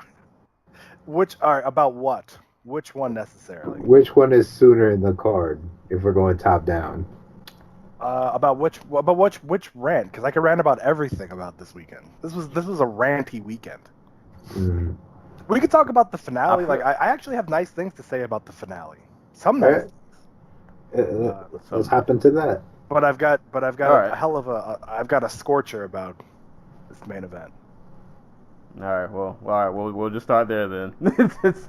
Tough 28 finale went down on what day was that? The 30th. Headlined by Rafael dos Anjos and Kamaru Usman. I just thought about something else on this card that pissed me off. Now we're really gonna have a whole fucking hell of a time. And I calls for. Well, I guess I'll let me give on a warning or disclaimer. Because we have a ton of cards to cover, we will not be able to get to everything like we normally do. So I'm guessing like we'll cover like the main card, and then for prelims, if we want to give anybody shout outs, we'll give them like quick mentions. We all get one. Yeah. we can't cover everybody because there was literally so much this weekend. We can't get to everybody. But with that being said, main event: Kamaru Usman, Rafael dos Anjos. So I missed most of this card in real time because I had to work the next morning. So I went to sleep around like the prelims. I don't think I made it to the main card. So I didn't get a chance to rewatch really any of these. So I'm just kind of going by. I watched them this morning, and I'm going by what I did see like the one time I got a chance to watch these fights. Usman dos Anjos. This fight went the way I thought it did, and it didn't at the same time. So, of course, I spoiled the result for myself. Like, I woke up in the morning to see who won, and I saw that Usman won, like, a pretty dominant decision. And for some reason in my head, and even though it kind of did happen, I thought it was going to be, because the scores were 50-43, 49-45. Somebody threw in a 48-47. I don't know Take what that happened judge there. and to the moon. I like RDA too, but Jesus Christ. For some reason, I envisioned RDA getting beat up a lot more. I mean, he did get beat up, but I guess in my head, when I saw 50-43, I was like, oh man, he must have got knocked down. Mm-hmm. Yeah, I thought Something like he got taken down. Because like I watched the first round this morning, I was like, I mean, he might have lost the first round, but he didn't look that bad. Like it was okay. He tried. Like it was something there. But no, this fight, like, it was kind of, I guess, what you would expect. Like, kind of like the Colby fight. It was a lot of pressure on Usman's part. Pressure, takedowns, ground and pound. Like Dos Anjos, he had small moments on the feet, but he wasn't really able to stay there too long. Yeah, like it's not really a ton to dissect. Like I think it did get worse towards the end of the fight. Like there was what round? I want to say like round like 3 or 4 was like really really dominant for Usman. Like he did take him down and kind of like beat him up. Like it was. I don't even remember RDA like really landing literally like a punch, but I don't know. Like it wasn't. It was just kind of like a moment. Like he took him down, he beat him up, he put pressure on RDA for 5 rounds, and that was kind of it. Like I don't have a ton to really. It was kind of weird because I read a headline after this fight was over that apparently they're thinking of bypassing Colby to give Usman the title shot, which, you know, I don't know if I really feel one way or another about it, but I don't know. Seeing this performance from Usman, as dominant as it was, it doesn't give me. I don't look at this and think, yeah, he'll beat Woodley. I don't see it. Not saying it won't be a challenge. Not saying he might not make it competitive, but I don't. This doesn't give me the impression that he can go beat Woodley. I think he could beat Colby, but I don't think he beats Woodley. But I mean, it was a dominant performance. He just put pressure on him and just kind of beat him up for 5 rounds. But it wasn't, you know. I don't know. I don't really know what else to say. I didn't watch this fight live. Like the director at the library I work at retired on Friday, so I was at her retirement party, and then I went out with my direct boss and like some of my coworkers. So I didn't catch this live. I didn't stay up till 1 o'clock in the morning to watch 25 minutes of Kamaru Usman. And so I watched it the next morning. I'm like, yeah, no, this is fine, whatever. This is just kind of what I expected. Yeah, there's not a whole bunch like technically to get into. Like Usman seems to be a little bit more comfortable throwing punches now. Doesn't seem very comfortable finishing on the feet, though. He really wants to get guys down, get on top. Suffocate them from there. His coaches were begging him to go out there and get the finish in the 5th round. And I know another dude who was begging him to go out there and get the finish. but like, and you can see at times him put like, it was the frustrating thing for me about Usman is like with Colby Covington, and it pains me to say this because I hate Colby Covington. Like, you can tell his foot is on the pedal the entire fight. Like, we might want more from him, but like the pace never dissipates. But with Usman, it feels like he's kind of playing like, you know, stop and go. There are times where like he gets an advantage and you're like, oh my god, he's so like he's right there, and then like all of a sudden he pumps the brakes. Like, it's really weird. So. Yeah, he had a couple of moments in like I think it was the last round where he was teeing off on RDA. Like, he was actually throwing and landing, and like it was not looking good for RDA at all. And then I don't know, like he'll get an advantage, and then he's just kind of content with, all right, I'm beating you up, but I'm just gonna go back to my takedown and just, you know, kind of do that. Right, like like I don't know if it's a caution thing. I don't know if he's afraid of like gassing, punching himself out, giving the other guy a chance to like get back in the fight. I don't know if it's just like a mental block where he's like, okay, I got my offense in. Like, I'm a cool it, or like what the deal is, but this should like like going back again, like this should be like a big deal, and like because RDA is a very, very good fighter, even at welterweight. Right. But it kind of we just kind of come away feeling like we did when Darren Till beat Wonder Boy, or when Colby beat Maya. Like, you just kind of feel like, Yeah, and like real quick before Joey tears this to shreds, I feel it. I think I don't want to like downplay Usman because he's really talented. I think it's just one of those things where like I think we feel like we know like where he could be, and we just want like more. I don't know.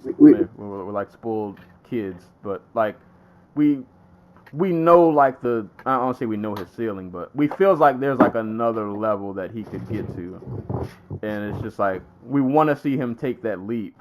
And it just feels like he's not letting himself. It's not that he's not getting better, but it's just, it still seems like something's off. And you leave just kind of like, I thought I was gonna get a little more. But then again, like I said, I don't want to downplay what he did because this fight was very one-sided. Like it was as dominant as a fight could get without getting a finish. But I don't know. Yeah, it was just kind of one of those where it's like I think if he would have got a finish, it would have made it much more satisfying. Like, it would have put a bigger stamp at the end of the fight. But Joey, I'll let you get your shots off. Okay. So, first and foremost, let's get the obvious out of the way. The obvious is that Kamaru Usman dominated a really good opponent, looked good doing it, put on a pretty dominant performance. Here's the problem I have, and it's not entirely him. The top 4 or 5 of this division is the same fucking guy. It's Colby Covington, it's Tyron Woodley, it's Kamaru Usman, and now it's Ben Askren. They're all neutralizers. They're all neutralizers in different ways, but they're all neutralizers.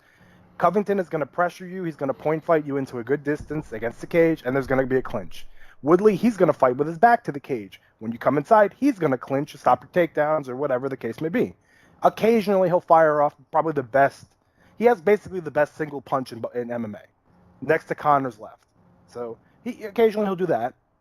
Ben Askren, same deal. Push you against the fence, get your back, ride you, act like you're a horse, ground and pound, whatever the case may be.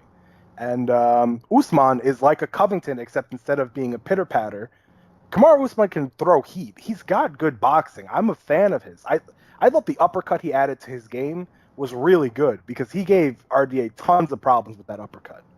But they're all the same guy. And they're all fighting at like midnight. And at some point, they're going to ask me to pay $60 to watch this guy fight Woodley, or to watch Covington fight Woodley, or to watch Covington fight Usman. And there's no element of danger. At no point in this fight did I think, okay, RDA is going to be out of here soon. And I get the same feeling watching Colby Covington fight. When he starts fighting better competition, it's like, all right, this isn't going anywhere. You know, Brian Barberena, Damian Maia, RDA, all basically the same kind of fight. Woodley has an element of danger, but it's so infrequent. He's only got one finish since beating Robbie Lawler. It's like, we gotta, you know, if you're asking people to pay money to see you fight, the element of danger could never have been more prevalent in Tyson Fury against Deontay Wilder. It was always there. And okay, they're heavyweights, but still, this is a division that was run by Robbie Lawler, the king of element of danger.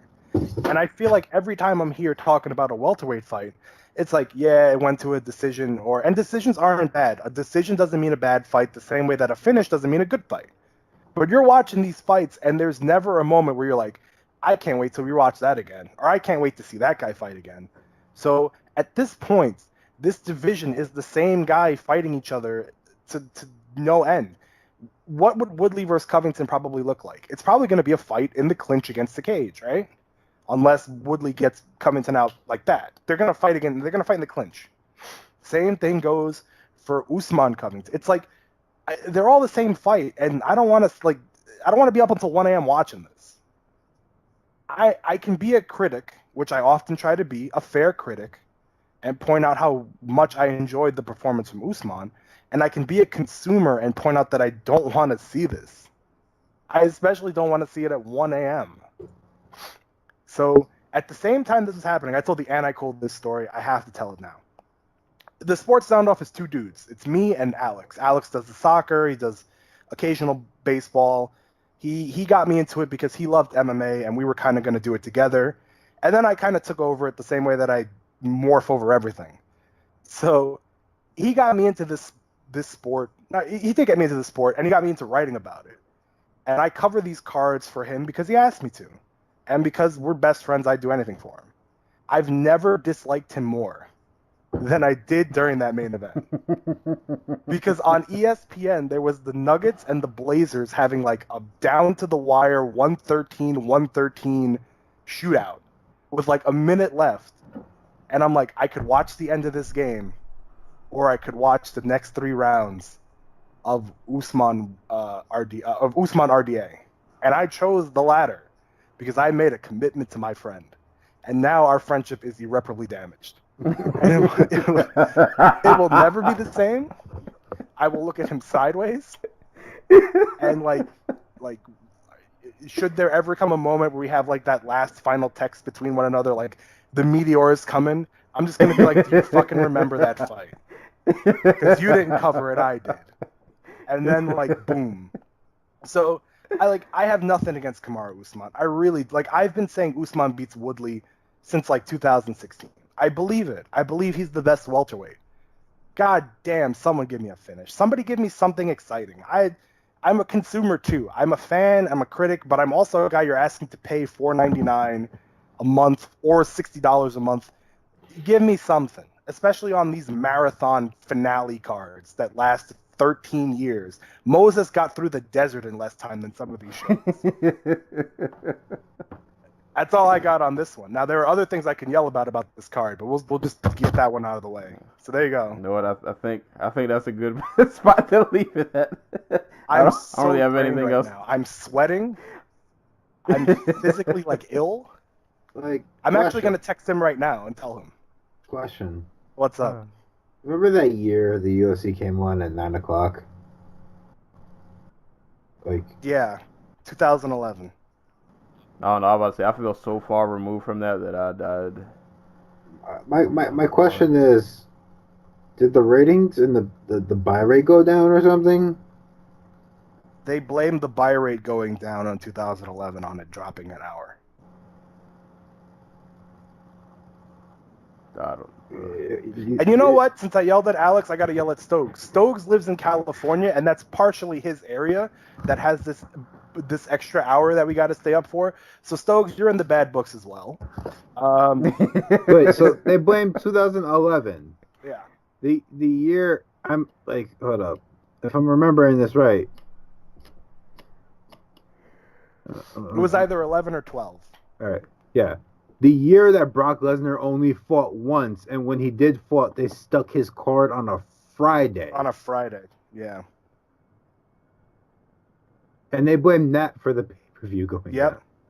So he was like, Dana's exact words was like, I keep getting people from the West Coast complaining that they're like just getting out of work and can't see this card or whatever. And I'm just like, dude, it's 1 a.m. It's 12:30. Kamaru Usman is not going to change what he's doing because it's successful. Why would he? I don't blame him. And then there are people who are just like, what was it like? Oh, this isn't glory. The wrestling's part of the game. Of course, wrestling's a part of MMA. It's the dullest part of MMA, if you're being fair. Actually, you know what? Wrestling isn't the dullest part of MMA. The dullest part of MMA is clinch fighting against the cage, which happens to be what all of these guys at 170 like to do. It's a part of the game. We accept it, but so is bunting. It doesn't mean that I want to see a game full of bunts. Yeah, I would, because that'd be funny. Yeah, well, you're different. You're a strange man. I was gonna say I actually wouldn't. You're all strange. You're all strange. I wouldn't want to see an NBA game full of free throws. How about that? Is that a better, more apt, comfortable comparison for you weirdos? That game would never end. This card never ended. It may still be going on. There was a Markel Fultz joke in there somewhere that I just didn't want Leave to him alone. Leave that poor guy alone, man. Yeah, he's gone through enough. I'm just saying, But no, it's not Usman's fault. I'm not mad at Usman. He's doing the best. I don't even know if he's doing the best what he can, because I think he can do even better. It's just like, yeah, I think that's the consensus. Like I think we all feel like there's something else there, and it's just he can. I guess we thought you were no doubt he can. Yeah. Like Colby Covington. I don't want to be mean because there are like legitimate Covington fans. They wind up in my, I don't know what you call it, like my box all the time. That we're always too mean about Colby Covington. Like, Colby Covington probably cannot finish a dude on the feet. He doesn't have that skill. Usman hits hard, and he's pretty damn accurate when he gets a guy against the fence. Do a little more. A little. Let's go kill him, man. I feel like we're not mean enough about Colby Covington. But that's just me. I mean, I don't like ranted for like Colby Covington, Alex, my best friend in the world. I threw him in there. Stokes, I threw in there happily into the fire pit. Like, I mean, Stokes feeds off it, so it's fine. I know he's that kind of guy. You know, everybody else. A lot of turmoil. I don't know, but they do the same in basketball, making us stay up to 10:30 to, But those if games, my Spurs are playing like. I was gonna say, like, my Spurs are playing Golden State. I have to stay. Well, I never stay up to 10:30. I'm not staying up to 10:30 to watch that. But those are West Coast games. Like, I get it. Those technically, like, I get it. Now you're gonna say, well, Nevada's on the West Coast. Well, they do it if it's in like New York. It's a 10 o'clock start time if you're on like the east of East Coast. Just there's no reason. It's unnecessary. It's harmful. It's hurting me. I feel like I was abused.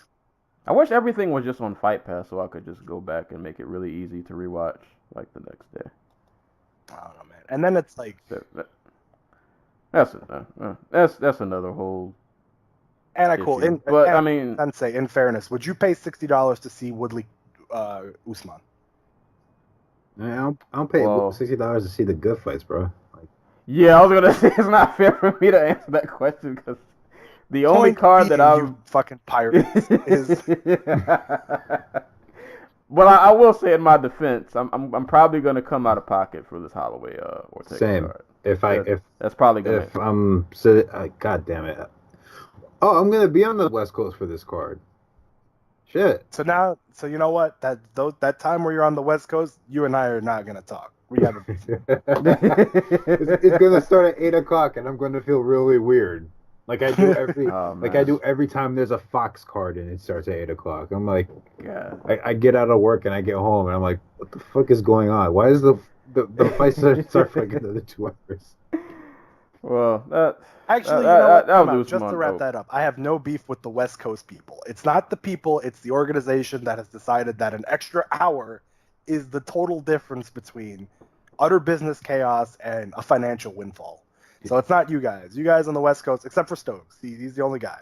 You see what we need to do is we need to go on Twitter, find all the people in Boston who have like the little Boston Red Sox hats on their like on their Twitter profiles, and have them tweet at Dana, because then he'll listen. Yeah, there you go. Hopefully, find the mob boss that chased Dana around. Whitey's dead, no? Is he? Yeah, well, yeah, did he just get killed in jail or something? Yeah, like I think Whitey's gone, no? All right, so he can't do it. Yeah, he's got to have a predecessor somewhere. Somebody's still protege? chasing Dana. Yeah, but that was Usman RDA in a nutshell. Like it was a dominant performance, but I just could have been a little more to be desired. But not. I don't want to shade him too much. It still was a dominant performance. Like, no absolutely. Doubt about it was a dominant performance. He deserves all the credit in the world. He did what he could. He did his job. His job is not to. Yeah. His job is to win the fight. It is not to directly entertain me. And if they give him the nod over Colby, I'm not mad. Well deserved. Go out there and. It's tripping me up that one of these judges gave this fight a 48-47, and the other one gave him I have a 50-43. Yeah, all sides of the spectrum. Like the first two rounds, I think you can kind of maybe see a little bit of an avenue for RDA, but 3, 4, and 5 were at least 10-9, if not a few 10-8s. So what were you looking at, fella? Yeah. But moving on, we could rant about that forever. The new young boy on the block, a heavyweight. Yeah, man. Juan Espino and Justin Frazier. What's Juan like 38? Juan is 38. He is a 38-year-old grappler from Spain. One tough. And this is why we don't have heavyweight seasons. Hey, man. But shout outs to Juan. He came in there. You know what I was appreciative? Juan got this fight over with really quick. Yeah, thank God for Juan. I was very thankful. He came in. He came in and I don't watch Tough, so like I didn't know who any of these people were. Well, not from the heavyweight. The women's I actually didn't know because some of them fought in Invictus, so I knew them. But I didn't know who Juan was or Justin Frazier. But Juan came in. He got the takedown, and I think we were like an arm lock, something. I think it was something like like key that. Lock, yeah, right? Yeah, he got a key lock from like not side control, like side. Yeah, he basically he took him down. He worked for his submission until he got it. Like, it was a very heavyweight submission. It was a very heavyweight submission. Oh yeah, it was like a straight arm lock, like. Yeah. But he went in there and he got it done quick. So thank you, Juan, for making a quick heavyweight fight.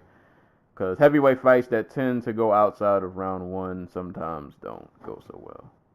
We got a lot of love for you. So yeah, so appreciate you, Juan, man. You did a good deed, whether you know it or not, man. We appreciate you.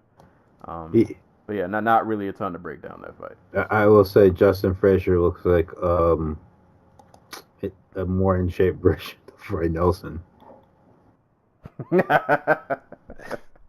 When he was talking, like first off, Justin Frazier has a pretty tremendous story. Like his son. He does. But goddamn, does that guy sound like he's straight out of Squidbillies? So I hope Justin Frazier has a long UFC career. He seems like a very, very, very nice guy. Just a very. Why did I used to side rant? I don't know why I used to watch that show, and I hated it, but I liked it, but I hated it. But it was one of those things where like I cut it on and I was like, I don't know why I'm watching this, but I can't turn it. You know what show I was like about that? Like I had a friend, I hated Squidbillies, and he was a big fan of Squidbillies, but I was a big fan of Tom Goes to the Mayor, and they would like air right after one another. So we had like respective beefs about that. Like what was the better really awful show? Like, there are just some shows like I that. couldn't watch Tom Goes to the Mayor because it just hurt my eyes. But when I did, it would make me laugh. So take that for what it's worth. There you go. It's got the stamp of approval. Just some shows like that. But moving on to the women, who actually I did know both of them because they both fought an Invicta. Macy, is it Chiasson? I'm gonna butcher every name. I'm gonna say Macy Chiasson because I like how that sounds. It wasn't the one that I thought it was, which was Chasen. So. Macy Chiasson, Pani Kianzad. God, I only watched this fight once, so my memory is evading me. But Macy's a pretty tall featherweight. 5'11". Yeah, she's I remember a lot of clinch work. A lot of like knees and stuff in the clinch. She just seemed so much, just kind of bigger than Kianzad, and like she put on a lot of pressure too. That didn't make life for Pani really any easier. And the finish was really slick. How Pani had went pretty much. She was pretty much losing the fight. I think it was fair to say because she had got dropped with a right hand, and it wasn't looking too good. She throws up like a last Hail Mary armbar, and she doesn't get it.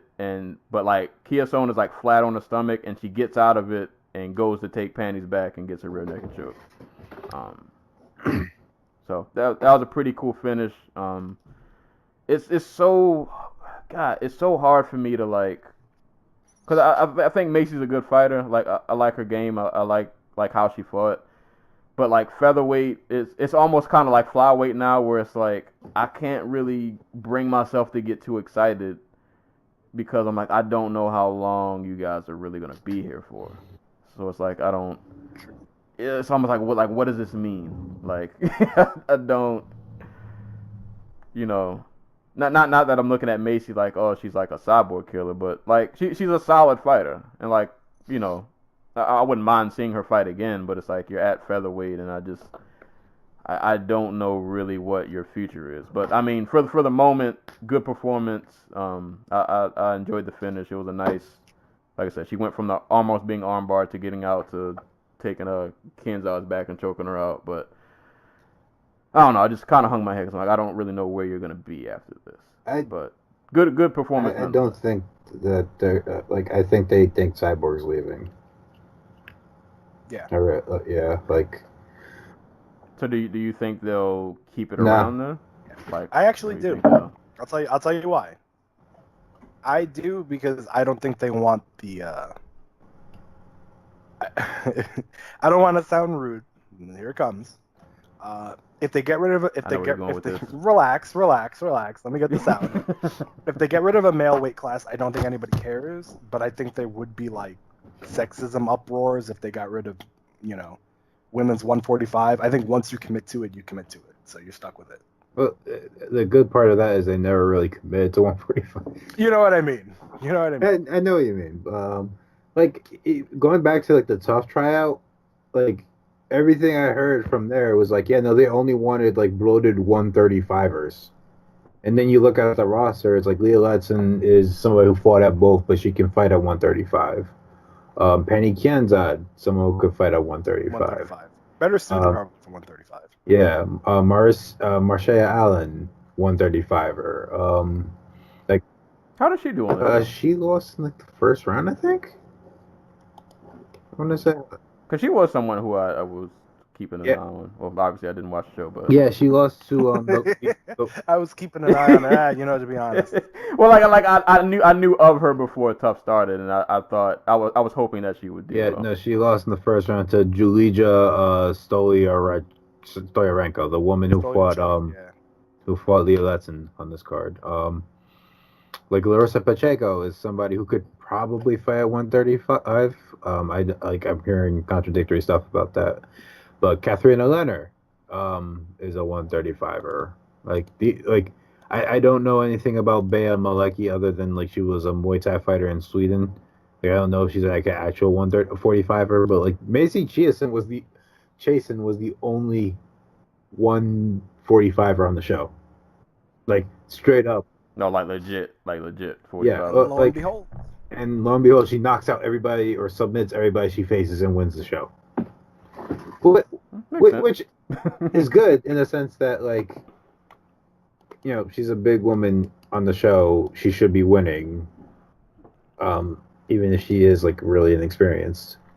Like I think like the Kianza fight was her third professional fight. So, like I there's probably more talent at women's featherweight now than there has been since like Chris Cyborg and Gina Carano were coming up. And yeah, that's a good thing, but I don't know where they're all going to be housed. Yeah, seems like everybody's just kind of scattered, just randomly around places, and the UFC is just, you're grabbing the little bit of handful, I guess, that you can get, Right. And hope that it leads to something. Right, but I think Cyborg is her fight after Nunes will be in a boxing ring. I don't know if it'll be against Cecilia Breakhouse straight away, but I think that's the fight she wants in the future. So she'll be working towards that. But so yeah, that was Macy and Kianzad. Or Joey, I don't know if you had any thoughts on. Actually I do. Well, not many, but a brief one, and that's that. I tend to be very harsh of the higher women's weight classes, and I thought this was a perfectly fine, good fight. So, and I thought the other 145-pound fight was pretty entertaining. So, I don't know if this division is long. I believe it's going to be around, but if it sticks around, I'm excited to see how Chie-Sun continues to improve. I thought she showed that was the kind of fight you need to see a prospect get tested in, and she got tested in and did amazing throughout, and nothing but good things to say about it. So I don't want to hear that I'm only negative. I have nice things to say about that. There we go. You guys don't understand, for Joey, that is an extreme compliment. Now I feel personally attacked. I feel professionally attacked. The most interesting thing to me is if they struggle signing 135ers, like where the hell are they going to pull 145ers from? Because like half the top 10 is in Bellator. Like I guess they could sign Felicia Spencer, but even in this, now is the time. You've got this Performing Institute.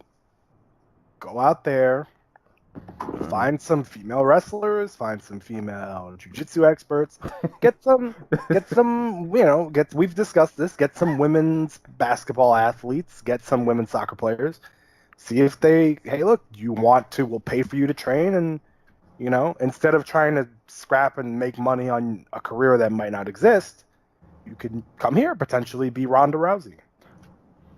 I just have this vision of some shady guy sitting at like a college game in like a black hoodie, and he's sitting in the tunnel, he's waiting for a player to hey, come over here real quick. He's got like a cigarette dangling from his mouth. You want to go train at this kind institute? Of image I wanted to suggest. I was thinking like a talent scout. You know who would have been probably good for this role? Like this recruitment role? Misha Tate. Good.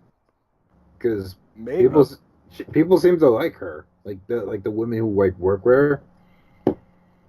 Like, but she's busy. Being...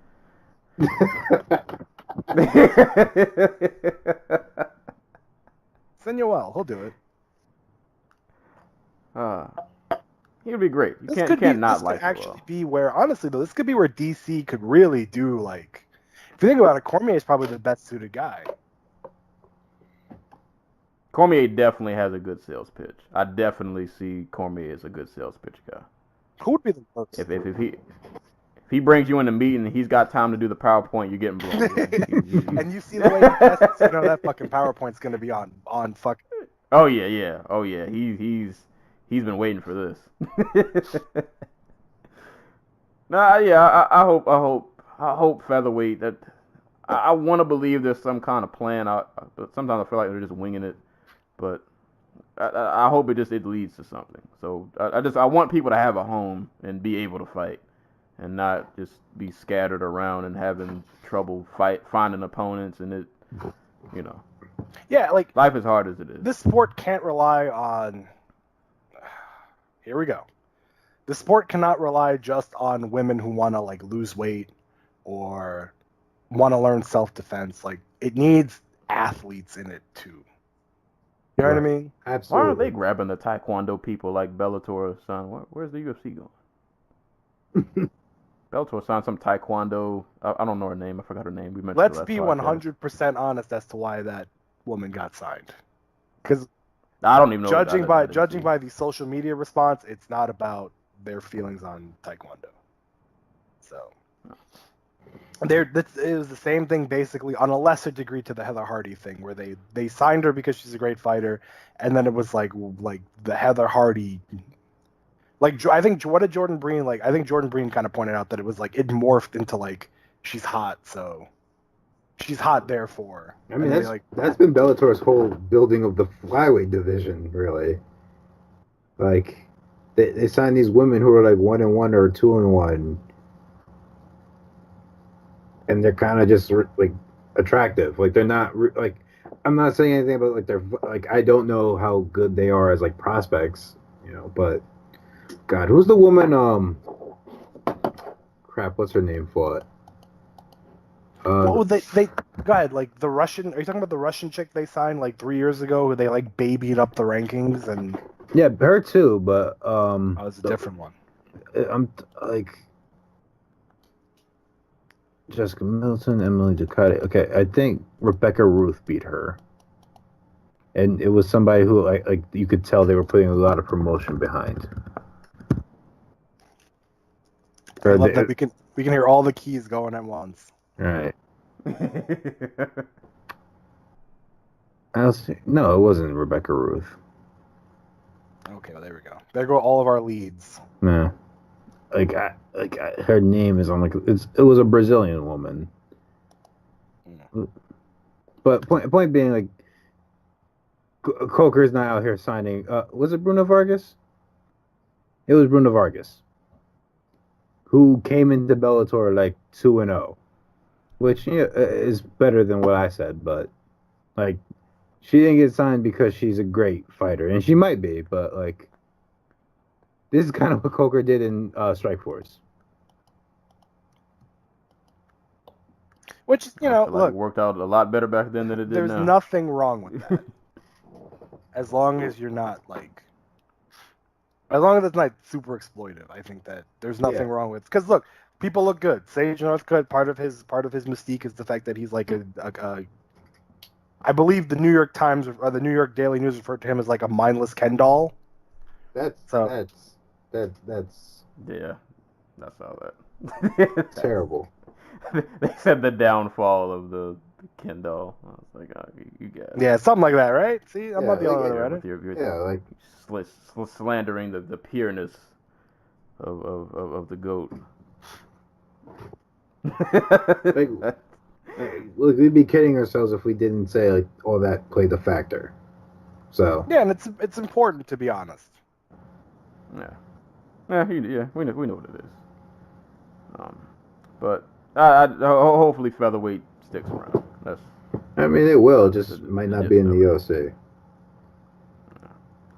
We'll All I'm saying is I'm looking forward to Missy Chison fighting Gabby Garcia and Ryzen. There we go. Ryzen always have a home for you. Ryzen doesn't turn away anybody. If you get turned away from Ryzen, something's really wrong. Like this just isn't for you. Are you missing like fingers or? Right. Next fight, going down the list: Pedro Munoz and Brian Caraway. Poor Brian. I don't know if it. Like, I went from hating this man to just feeling like ridiculously sorry for him. So did y'all watch this fight, right? Yeah. What am I weird in thinking it was strange, like what Caraway's game plan was? No, you're not weird at all. It was. I weird. mean, you're not weird. On one hand, as a fan, I'm entertained because I'm like, oh, he's just getting right to it. Like, we're not wasting time. We're coming out here throwing caution to the wind. And then I sat and thought about it for a little bit. And like, why are you brawling with him? Like, I don't think Brian Caraway thought he had other options, to be honest. Yeah, I think like his reality was like, well, if I take this guy to the ground, he's probably going to submit me. And if I try to But box, it was like he didn't. I guess that was it. He didn't. All right, whatever. You want to just stand with him. All right, cool. But he didn't even take like a methodical approach. It was just like, I'm just gonna come out here and I'm just. He fought like he was trying to win in the first round because he didn't know what else to do. Swinging and banging, baby. Like he just came out swinging, and it worked, but it didn't work. Like he landed some shots, and then he ended up taking some shots, and he was bleeding. I think the best part was Pedro Munoz was like, "Cool, you want to do this? That's fine." Right. Thanks. Appreciate it. Yeah, man. They just stood and banged, but Caraway did not end up on the good end of the stick. He ended up catching some hands, and then he got, I guess the kick caught him in his stomach. It looked like it. Yeah, I couldn't tell. Like I'm gonna guess it was like his toes, because he didn't really like catch his shin or anything. So I'm gonna guess like, 'cause like the camera angle, you kind of you saw the kick, but you couldn't see like all of it. So I'm gonna assume that like Munoz's like toes or something caught Caraway in the midsection. He immediately dropped, got beat up, got caught a little bit of ground and pound, and that was it. But yeah, it was just weird to see Caraway just kind of. He just went for an all-out brawl, and it did not work out. But shouts to Pedro Munoz for not dropping to the guillotine. Yeah, thank God for that, huh? I think we harassed that one enough. If we had to discuss that twice, I think the podcast would have been canceled. Oh boy, but no, I'm happy for Munoz, man. He's I think he was from LFA. Yeah. RFA, he was from RFA before they even made the turn. So yeah. So, the last time I was on here, we discussed how God, what was the fight? It was Hak Parast against the other dude. Yeah. And I said that it was a real dick move that Hak Parast like kept kicking him in the body, even though like he was probably dying internally, and how that's kind of a dick move. Pedro Munoz did not mean it. But after you ruin a guy with a body shot that could have potentially have been low, don't fucking pick him up and put him on your shoulders so that you're like shaking his body around and walking around with him. That's kind of a dick move. He's in pain. Because it's like, if I get kicked in the balls, the last thing I want to do is have some dude hoist me up so that my tender lower region is now precariously against his neck where he could like hurt me again. It's like, I appreciate your sportsmanship, but bro, I'm hurt. Right, I think he said it to him as well, because the cage mic went dead when he was saying something to him. Probably like, put me fucking down, my body hurts. He starts cussing him out. Don't want your pity. Oh man, but yeah, that was that fight. I'm watching the replay at the end now, and he kicks him twice in the body. Once that forces him down, and the other one is just like he literally grabs his guts, and then he gets mad at the referee for not calling like the low blow. And Jimmy Smith, by the way, did not have his best night. Trampled all over that. Like when he first got hurt to the body, he was just like, I think he's trying to like, he was just kept going on, like it never registered to him that he was hurt. Yeah. So bad night for Jimmy. Well, he was absolutely on point about one thing, but bad night overall. Oh yeah, he was furious isn't the word. Enraged. Okay, so now that I'm reading this in real time, I have to depend on you guys for the next fight because I'm realizing I did not watch it. Okay, is it the Shabazian one? Hard pass. Yeah, I did not. Edmund Tarverdian's protege. Move on. Hard pass. Okay. Cool. Do you have anything you want to say about that deal? Edmund went from training, world-class boxers to training world-class wrestlers. So it is what it is. Edmund Shabazian beat Darren the Dentist Stewart by split. For those who care. It was a throwback fight to like 2006. Like that's basically it. Yeah, I can't confirm nor deny these claims, so I'm gonna take their word for it because I did not. I realized I did not watch it. It was a clinch fight with one guy who doesn't know how to get out of the clinch and another dude who is a striker trying to wrestle because he's getting his face beaten in. Edmund Shabazian is 21 years old. He probably had like the sports equivalent of a panic attack because he came out and immediately started wrestling, and then was like, "Fuck, I'm really tired, but I don't know why." And then he was like, "Well, fuck, this guy's hitting me really hard, and I kind of don't have anything in my arms to strike, so we're just gonna wrestle." And it was a mess. It was a big poopy. All right. We'll quickly speed through some of these other ones because we still got a whole nother card. We only got one more left on the main card. Okay. Antonina Shevchenko and Ji Young Kim. For those who don't know, Antonina is the sister of Valentina. I mean, it was a decent fight. I don't remember this in ton of detail. Like, I don't think I was like wowed by. All I remember about this fight is going to lead to another thing. So don't make me sound bad. No, I'm not. No, it's not even about the fight. It's like it's about somebody outside the cage during the fight, sounding like Mario doing a double jump the whole time. Like, but like, yeah, I don't remember like being wowed by Antonina, but like it was a solid performance. Like she definitely, like I don't think it's a debate as to like who won. She put on a solid, you know, I guess like kickboxing performance. Good clinch work. Good counters. I don't think she ever like really rocked her or anything, but it was a solid performance. Like she won every round. She did what she needed to do to get her debut win. But you know, but I'm interested in seeing her again. Like I just kind of want to see how she progresses, like how far she can go. Because I didn't like watch any of her.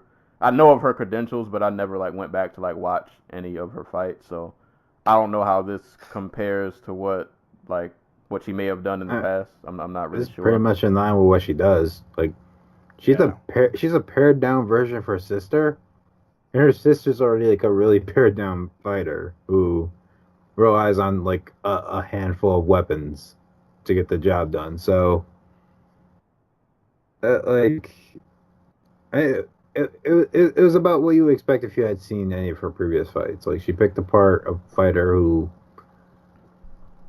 literally just threw the overhand right for 15 minutes. Like she tagged her once, I think. Kim tagged Shevchenko. Right. But and Ji Kim's not a bad fighter. She's not. But this was not a good performance by her, and she missed weight by like an absurd amount. Like 4 pounds. Yeah. Yeah, she came in at like 130, I think. Yeah, so props to Shevchenko for getting the win. I don't. Like now I feel weird about like card placement and stuff, but like when you know you're gonna have 2 tough fights on the main card, and we see like the varying degrees of which those are like good. Like, what was the last one? Tough 27. Which had like 2 of the worst tough fights ever. Yeah. Like maybe, you know, put some action fights on at the bottom of the main card. Yeah, because like Aguilar and Glenn and Benavidez Perez, either one of those I think could have. I mean, I understand giving Antonina the showcase spot, like, because technically, like, if you look at these tough cards, the peak or just the UFC cards in general nowadays, the peak normally happens like 2 fights into the main card. So I get that they were trying to showcase some people. But the Shabazian fight was a dud, and Antonina did what she could. I don't have any beef with Antonina. Like, like absolutely. Yeah, it wasn't a bad performance. I don't want to give that. Like, it wasn't and it was made worse by hearing Valentina Shevchenko scream shriek every time that they're like a Zubat every time that there was an action in this fight. Hey man, she had to let her know she was doing good. And there was someone shrieking during the Penny Kianzad, like for Kianzad, whenever she did anything. It was like a high-pitched, like... I think we need to start talking about banning high-pitched corner. Like, Keith Florian, we don't need you. You're trying to get Holly Holm disqualified, and I don't appreciate that. Keith Florian. The ref goes to her during the second round, like, listen, if you scream one more... If Conor McGregor can get kicked out of the cage side for being Conor McGregor, then I think we need to... Yeah. I wish Valentina Shevchenko went to, like, my minor league baseball games. And, like, Every time I did something good, she would cheer for me.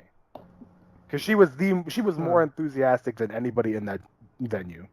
I mean, The whole night. Hey man, that's a good sibling. Yeah, support. no, I'm not. She was I just don't want to hear it. Communicate sonar. Keep it to.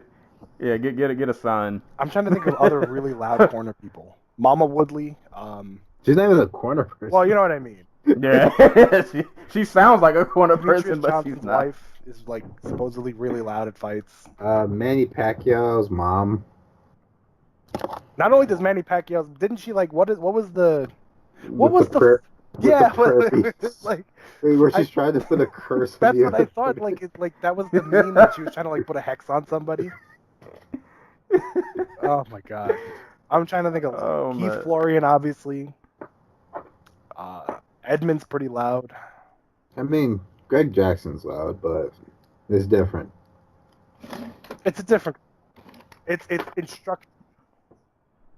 And he's instructional. He's instructional video loud. Go get some Don Cerrone. Cerrone. Oh man. Yeah, I wish we could cover some of these prelims because there were some good performances, but due to time and a whole nother card we got to talk about, we have to just quickly glance over these. Yeah. But Benavidez. I definitely gonna. Yeah, Benavidez. He showed that there's still gas left in the tank. And there was a terrible referee blunder in that fight. Basically, Benavidez had to win twice. That's the evil being. But yeah, you say Benavidez had to win twice. I say poor Alex Perez had to get the shit kicked out of him twice. Yeah. But props to Benavidez though. He put on a good performance. He showed there's still something left in the tank. Kevin Aguilar, LFA alumni. Him and Rick Glenn had a pretty nice violent fight. I think Rick Glenn lost because there was no mustache. I was rooting for Aguilar though. Aguilar landed some really hard shots, but Rick Glenn is like a zombie. But that was an awesome fight. Go give that a look. Maurice Green, is he old too? 33. He's like a baby in this division. Okay, all right. I don't know why. Just got his driver's license, basically. Yeah, he's just now at heavyweight legally able to drink. So he won his fight actually via triangle. So that was interesting. He defeated Mitchell Batista. Leah Letson defeated Jesus Christ. Oh, he was on the card. Was he on the card? Who? Jesus Christ. Oh yeah. Leah. I didn't see Yoel Romero there. I still wouldn't pick her over Cyborg. Just saying. Jesus Christ. Leah Letson defeeted. Leah Letson, even though she beat Jesus Christ. Leah Letson defeated Julie I don't think I'm gonna recover. Leah Letson won her fight via split decision. That's what y'all need to know. I don't think I'm gonna recover from Jesus Christ. And on the Fight Pass prelims, Roosevelt Roberts, who I didn't know, I guess people were hype on him, but he put on a really good performance. He choked out Daryl Horcher with a standing guillotine that had Horcher. His body was contorted it was weird. I've never seen the man was straight like up horizontal from the ground, but right. parallel. It looked like something out of The Exorcist. Yeah, it really was. It was very strange. But shout out to Roosevelt Roberts. He put on a really good performance. Somebody to potentially keep an eye on at 155. Tim Means got Ricky Rainey out of there real quick in round 1. And the last fight, Rioni Barcelos defeated Chris Gutierrez via submission. Rear naked choke. Now we got a whole nother card to talk about. Jesus Christ was moving on. He wasn't on this one. Well, let me make sure I can pronounce all these names to make sure he wasn't. Okay, I think it'll be all right. Jesus takes place of anybody's name I can't say. I think we need to do that now. Whenever there's like a to be determined, Jesus Christ is the fill-in opponent until he gets replaced. Oh man. We've probably been recording for so long, and I don't know because I messed up the time. I have no idea how long. We're on 3 hours of the call. But like the first hour. I don't. Wait, what is this madness? Doesn't matter. We're gonna get 6 cards done in like around 3 hours, but it takes us 3 hours to cover one show.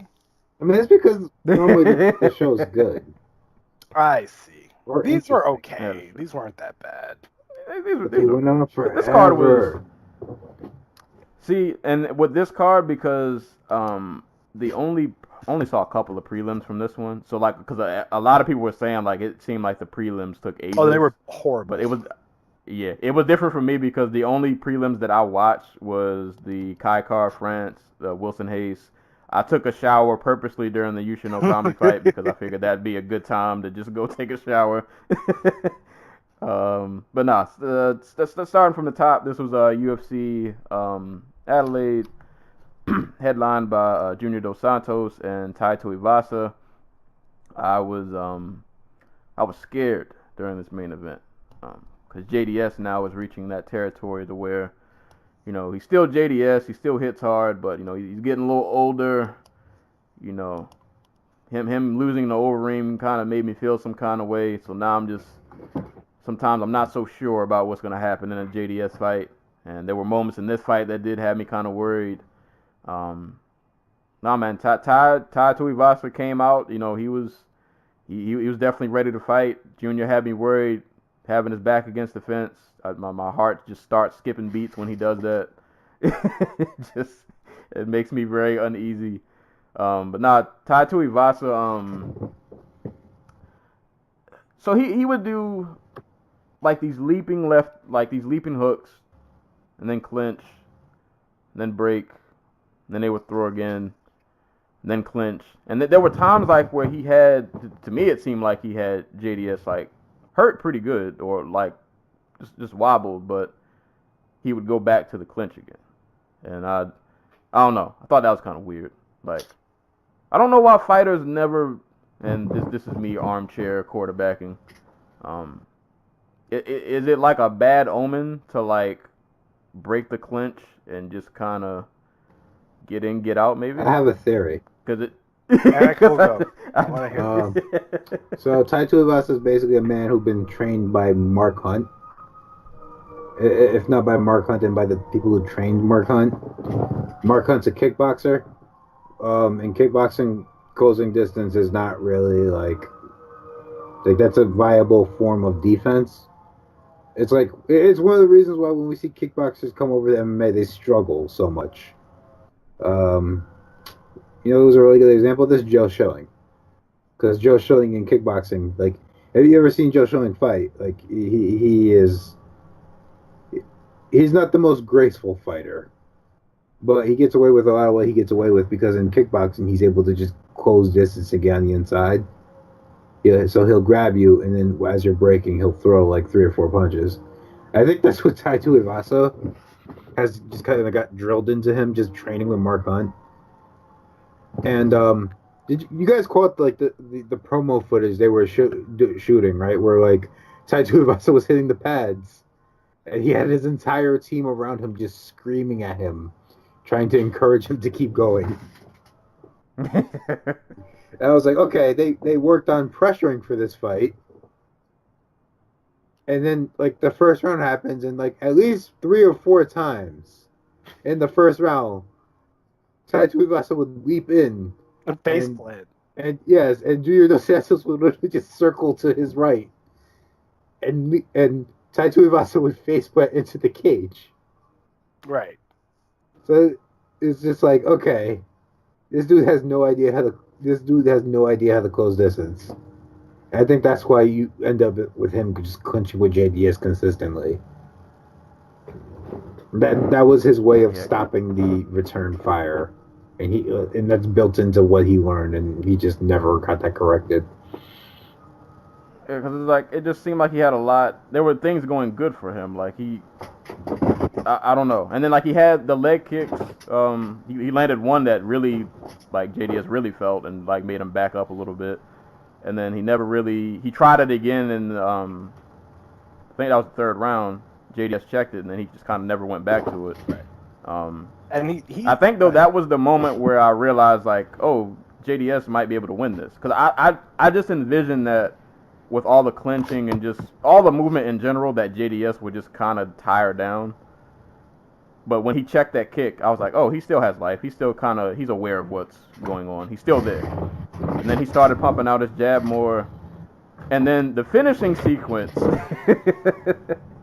so I'm always amazed when a fighter spams a technique and it works. Because JDS landed. Spamming in real life is hilarious. Because JDS, he threw like 3 straight right hands, and they all landed. And like Tuivasa just didn't. It was so weird. Like JDS throws a right hand, it kind of you tell it kind of stunned him, like it kind of wobbled him a little bit because he was hesitant. JDS throws another like looping right hand that kind of catches him like side of the head a little bit. And then Tuivasa just kind of does this mindless rush, like with no really, I don't know what he thought was gonna happen, but he just like mindlessly just kind of rushes in, and those last 2 punches were really vicious because he rushed in. JDS caught him with a left that turned his body the other way. JDS flushes him with the right that turns him back around. And he takes the tumble. JDS gets like side control for a little bit. Then he gets mount. The finish, the ground and pound finish, I thought was kind of funny because when I watched the replay, I couldn't tell if JDS was really landing a ton of those. Like a couple of them got through. It looked like 2 kids that were kind of like tussling and just kind of like, like I don't know how many of those hammer fists really landed. But I can tell you, like, defense at the bottom doesn't look good if you're just trying to throw from the bottom. Like, that rarely ever works. And it was like, I feel like if he just would have grabbed JDS and held him, he would have lasted another round, or at least till he would have had more time to figure something out. But you're just throwing little punches from the ground, like, bro, that's not going to work. And so kind of with that, I wasn't mad at the stoppage because like that wasn't good defense. And I think at that point, had the fight kept going in the way it was, like JDS had mount, it probably wasn't going to get any better. So I'm not really mad at the stoppage, although I could be biased because I'm a huge JDS fan. So I was just happy he left this fight alive. But hey man, this fight, aside from Mark Hunt, the old guys are not leaving, man. They're still here. They're not leaving willingly. I mean, yeah. If the young guys are going to be happy to give fights away, then the old guys should be happy to take them. Yeah. Amen. And it was funny because like, the one thing which I read was like people were saying like, I've never seen anybody try to punch from the bottom, and I'm like, well, 1, you don't watch a lot of MMA apparently, and 2, Mark Hunt punches from the bottom. That's where Tuivasa probably got it from. Because against Bigfoot Silva, when he got mounted, he was punching from the bottom. So, like, that's where it comes from. I kind of, like, I don't know how Anti-Cool feels about this, and I don't know how you feel about it, Sensei, but I kind of walked out of this fight feeling a little bit more confident in what Tai Tuivasa can do, but a lot less confident in, like, this.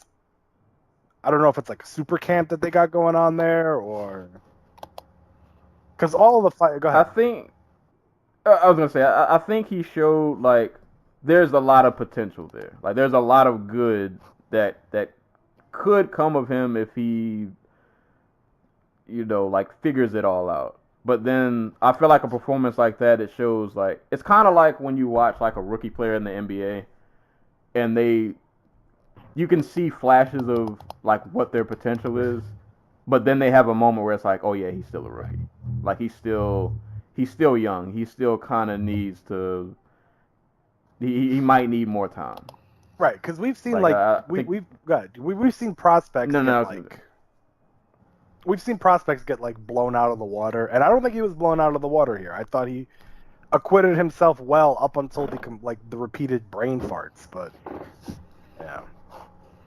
Like, we saw Yair against Frankie Edgar. That was like a demolishing prospect blown out of the water deal.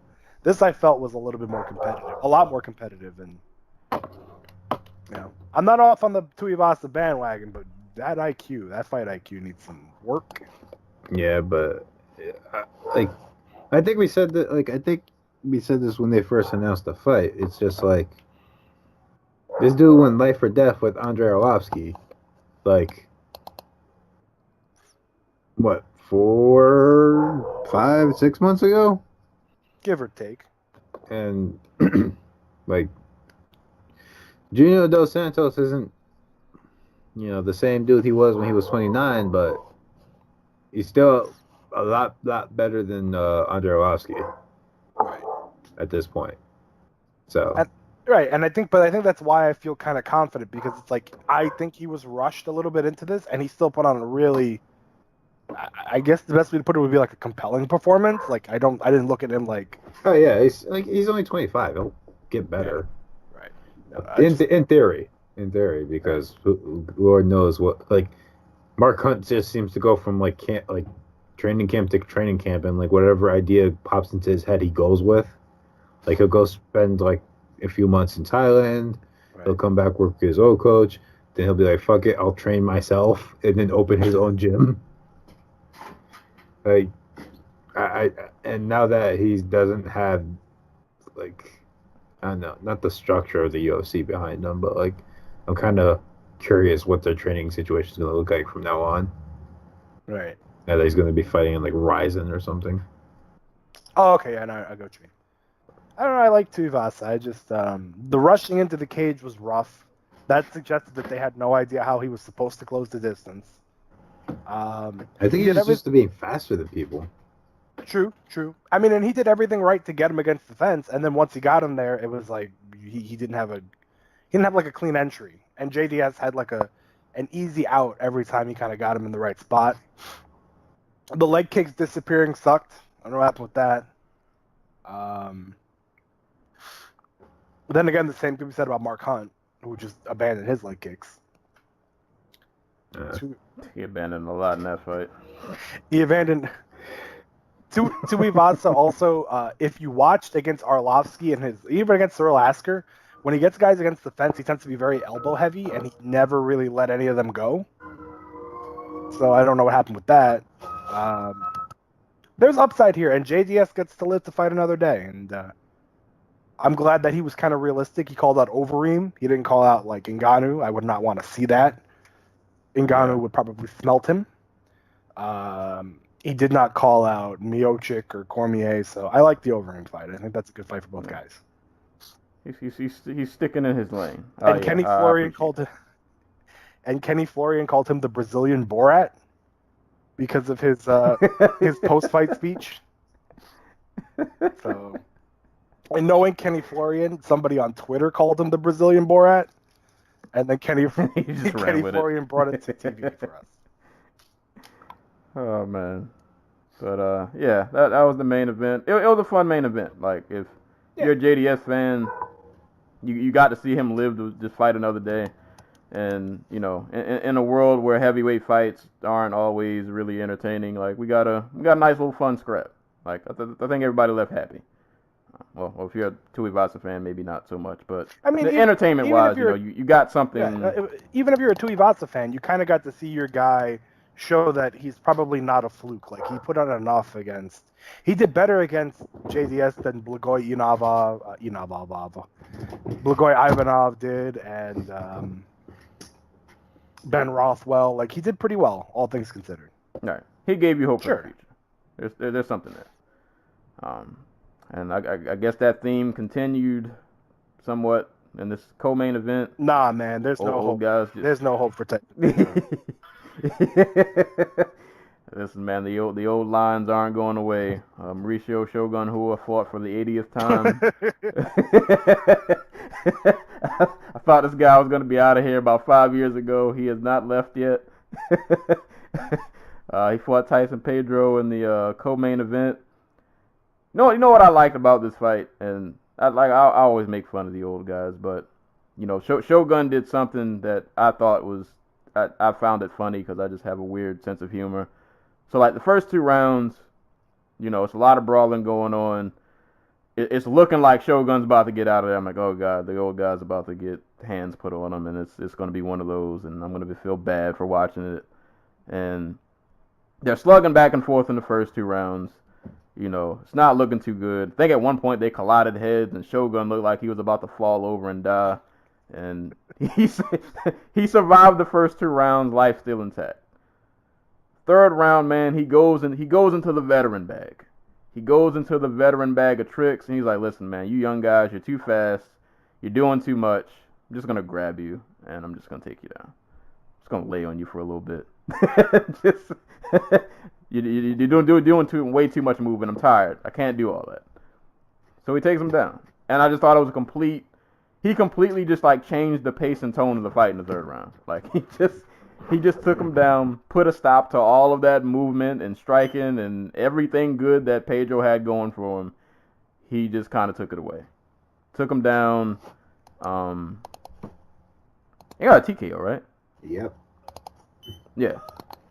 Like he literally just in the 3rd round he just neutralized Pedro. Like he just took him down. And for the longest time when he took him down, and he didn't really do much. Like it was a lot of just I'm laying here and just kind of getting position, but I'm not landing a ton up until like the last, you know, right before the finishing sequence where he just, you know, Pedro just didn't really fight back.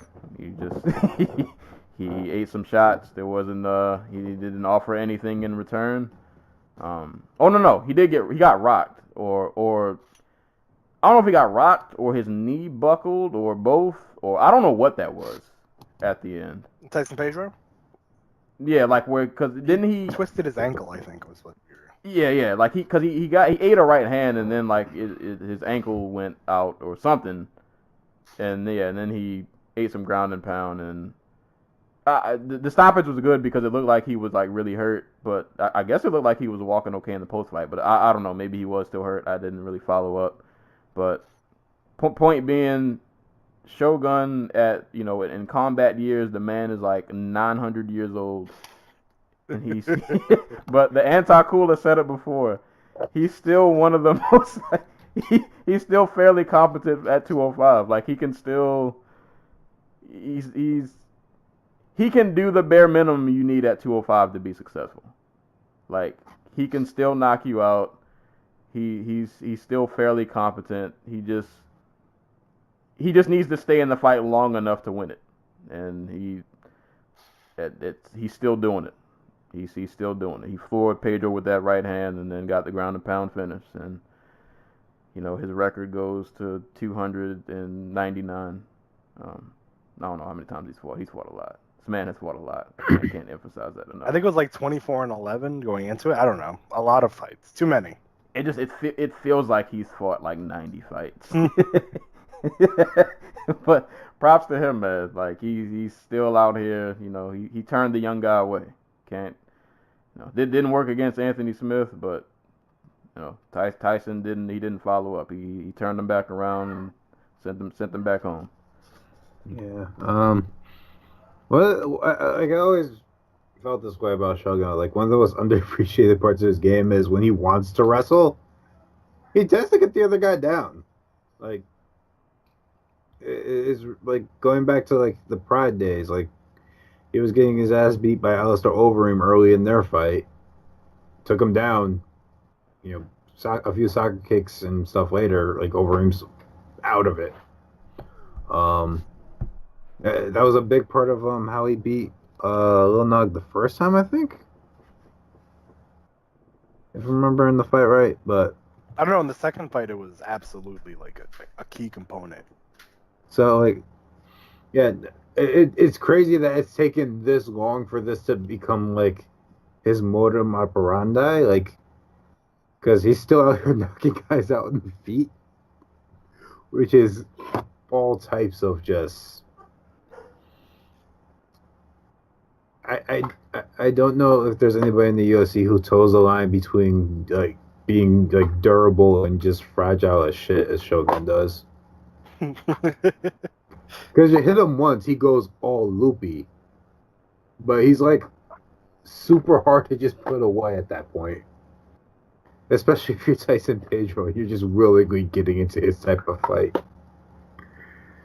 Yeah, if you're Tyson Pedro and you have him hurt and you want to suddenly clinch with him, it's not going to go so well. Right. There just seems to be a fault in Pedro where he just wants to clinch and grapple everybody, which is whatever.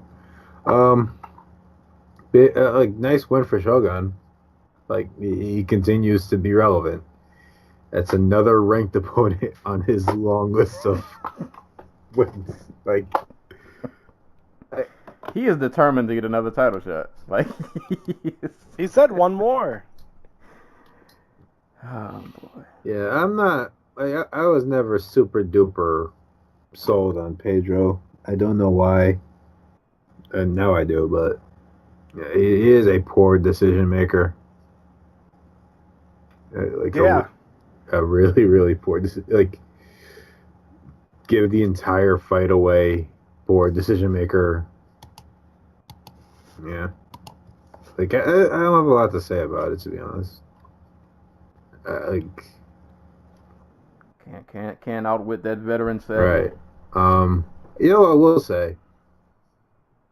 I think it's a credit to Australia that, like, the 4 or 5 best fighters didn't Australia and New Zealand, that the 4 or 5 best fighters from their country didn't actually fight on this card, and they still turned out to see, like, Tyson Pedro and Mark Hunt and Tito Vs lose. Right.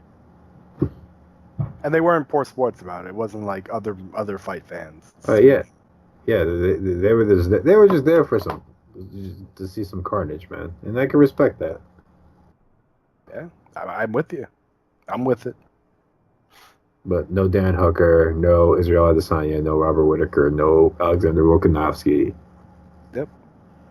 So, yeah, I'm done. I really don't have a lot to say. I know you want to... Me?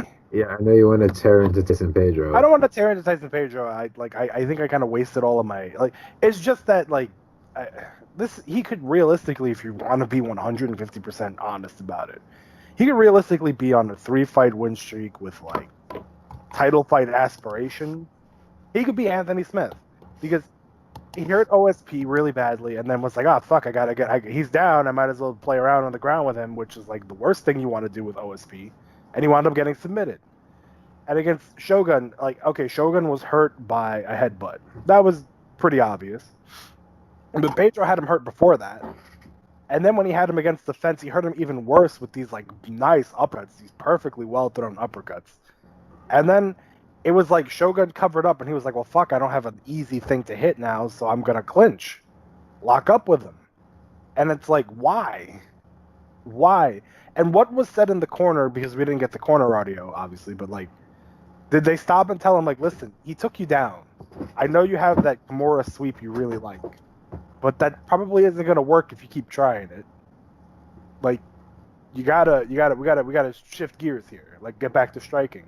He got clinched by Shogun and then taken down and then controlled for the whole round. He did not land a single strike that round.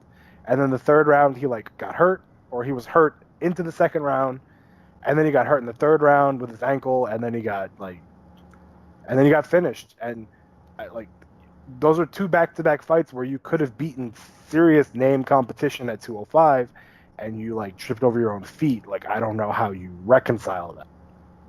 Because now, like, you're not going to be able to beat on Saparbek Sarafov for the rest of your career. You're going to have to beat some of these guys at some point. So, like, are you going to get a John Vellante? Like, I like Tyson Pedro. I think he's got a lot of tools, but at this point, I'm like, what can I possibly say? It feels kind of unfair because, like, he's hella young into his career. Like, his first fight was in 2013, but he didn't fight again until 2016. So realistically, you're looking at a guy who, you know, went from fighting on the regional circuit to, like, 2 years later fighting Ilir Latifi and OSP. Like, and maybe this stuff picks, like, maybe that he picks this stuff up with, like, time, but at the same time, like, what's his training situation like? Where he's just training with Mark Hunt and Tito Vs and all their buddies in, like, a gym in the middle of nowhere. can see what actual, like, there's a gym obviously in Australia that's producing some top talent, or New Zealand or wherever, with Adesanya and Dan Hooker and Kai Kara France. So I don't know where they, like, I don't know what he's doing. Like, I don't know what their gym is doing, but their top 3 fighters all had, like, mental snafus that were, they were almost, like, absurd in this generation. Like, in this era where you have super camps that, like, can almost micromanage to excess, like, how not managed, I guess, the situation was. Right. Yeah, that's weird. I don't know. Well, we'll see. Maybe he just doesn't want to, you know, people are camp loyal. Maybe he just doesn't want to, you know, doesn't want to jump ship. But, sure. I mean, I'll never fault a guy for being loyal, but this is absurd now. Well, we'll see. But Shogun lives to fight another day. Here comes Gus. for the stop. I mean, Here comes Vulcan. That first fight was pretty competitive, if we're being real. It was, but that was 7 knee surgeries and 33 years ago in fight year. I mean, it's combined knee surgeries, though, so it might even out. Oh, that's a good point. We got combined knee surgeries and a back surgery and a... What? I was going to say Glover, but Glover's fighting Kutelaba. Oof. Who do you even give Shogun? Breaking. I'm just trying to think of who you could give Shogun. Vulcan is the only guy who comes to mind. Hey, that's a fair fight. Lord, then if he beats Vulcan, you have to give him a title shot. Yeah. Serkunov. He could fight Misha Serkunov in the Battle of Borden. We need to keep Shogun busy, but not title shot busy. So Latifi, he just fights Ilir Latifi over and over again. Like fight Latifi, fight Nah, man, there we go. I don't know. I don't know if I want to see Latifi land one of those, like. Give him Krylov, even though he's coming off a loss. Tito Ortiz. I don't know. We got. Arm soft. Man, now I'm thinking about Krylov against Tyson Pedro. That would be like a masterpiece. That would be the fight equivalent to where there's a fumble and the ball's just laying on the turf and either team can pick it up and they're just knocking it around. Oh boy, that actually wouldn't be a bad matchup though. I'd watch that. That'd be fun. Because I don't want to talk about this next fight. Real quick, breaking news: if you're a college football fan, playoff brackets are in. Alabama, Oklahoma, Clemson, Notre Dame. For anybody. No Texas in there, huh? Yeah. Just asking a question. You know, we tried, man. We tried. But did you though? Maybe. I mean, for the first half, they did. I literally have no idea. Score. I don't watch football. Score got out of hand in the second half. It wasn't looking too good. So I'm realizing that looking at the rest of this card, I don't remember a lot of these fights. I'm just straight upset. I didn't see Justin Willis versus Mark Hunt because I was watching Tyson Fury Wilder. I saw None of us. Even those who watched it didn't see it. That's a good point. So, I like how I'm like, I saw it, and you're like, no, you didn't. Don't worry about it. it was Justin Willis jabbing, Mark Hunt flailing, and then like in the third round, Hunt just stopped doing anything. Yeah, it was a heavyweight fight. And then Justin Willis, after the fight, probably killed his UFC career. Because he turned the mic over to Mark Hunt, and Mark Hunt was just like, yeah, I guess I'll see you guys somewhere else. See you later. So that's all you need to know about that fight. Justin Willis defeated Mark Hunt, unanimous decision. Mark Hunt will most likely be in some other organization, and Justin Willis continues. He's undefeated, right? Yeah. No, he's got one loss outside of the UFC. Okay. Well, in the UFC, I think he's undefeated. Yeah. So he continues his unbeaten UFC streak, but the fight was kind of meh. It is what it is. Kind of meh. 100% meh. Yeah. Next fight. How do you just get to change your name on a whim? Wasn't he Tony Martin like 2 weeks ago? I think his middle name is Rocco, and he said that he wanted to be more marketable. I mean, I get it. I get it. So, and the fighter formerly known as Tony Martin, now known as Anthony Rocco Martin. I'm very upset they kept saying Rocco Martin the entire time. Just call him Rocco. You can call him Martin. You don't gotta say the whole damn thing.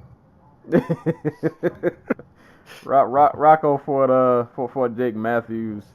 I don't like Rocco's sideburns. Just throw that out Yeah, what there. the fuck was that about? Throw it back. Yeah, To what? don't do that anymore. Harley Race? Get out of here with that shit. Yeah. Rocco's not so admittedly- modern life. There we go. Admittedly, I don't remember. Like, I feel like this was an entertaining fight, and I don't really remember it though. But like, I remember the Anaconda choke, and Jake Matthews was like dead, and I was like, oh, didn't think he was gonna go to sleep. Jake Matthews but he is did. a very this is a very technically good striker. He spent the first Rocco clipped him once, and then Matthews proceeded to spend the rest of the first round winging overhand rights and lead left hooks. And to his credit, it kind of worked, but Martin just picked him apart with leg kicks from then on. And then the finishing sequence was Martin kicking out his lead leg, Matthews going down, and then Martin clamping down on his neck. So I think I'm off the Jake Matthews train, man. I don't see it. You guys know the guy in the crew, could be a female, male or female, who when the plans change, they're completely incapable of dealing with the change in plans. Yes. Where you're just like, all right, well now we're gonna do it at 9, and they're like, but I planned they've got it planned to a T, and the moment it changes, they have a panic attack. Jake Matthews does not do very well. I've noticed his struggles are just he can't deal with adversity very well. Because against Andrew Holbrook, he came out trying to blast him out early, and then when Holbrook calmed down, it was well, now he had no idea what to do. So Holbrook took him down, he controlled him. It was not a good fight. Against Kevin Lee, as soon as Kevin Lee took him down, he was cooked emotionally, or not just emotionally, but physically as well. And against James Vick, he got hit to the body, and he just panicked into a takedown that got him guillotined. So as soon as I came in and I saw that he was on the back foot, I was like, oh, this is not, because I did miss the first round. Kevin, put your bag over here on the chair. I was like, it's not gonna go so well, and sure enough, it didn't. The whole time you were making that analogy, I was like, am I the guy on the crew? Now you got to think about it.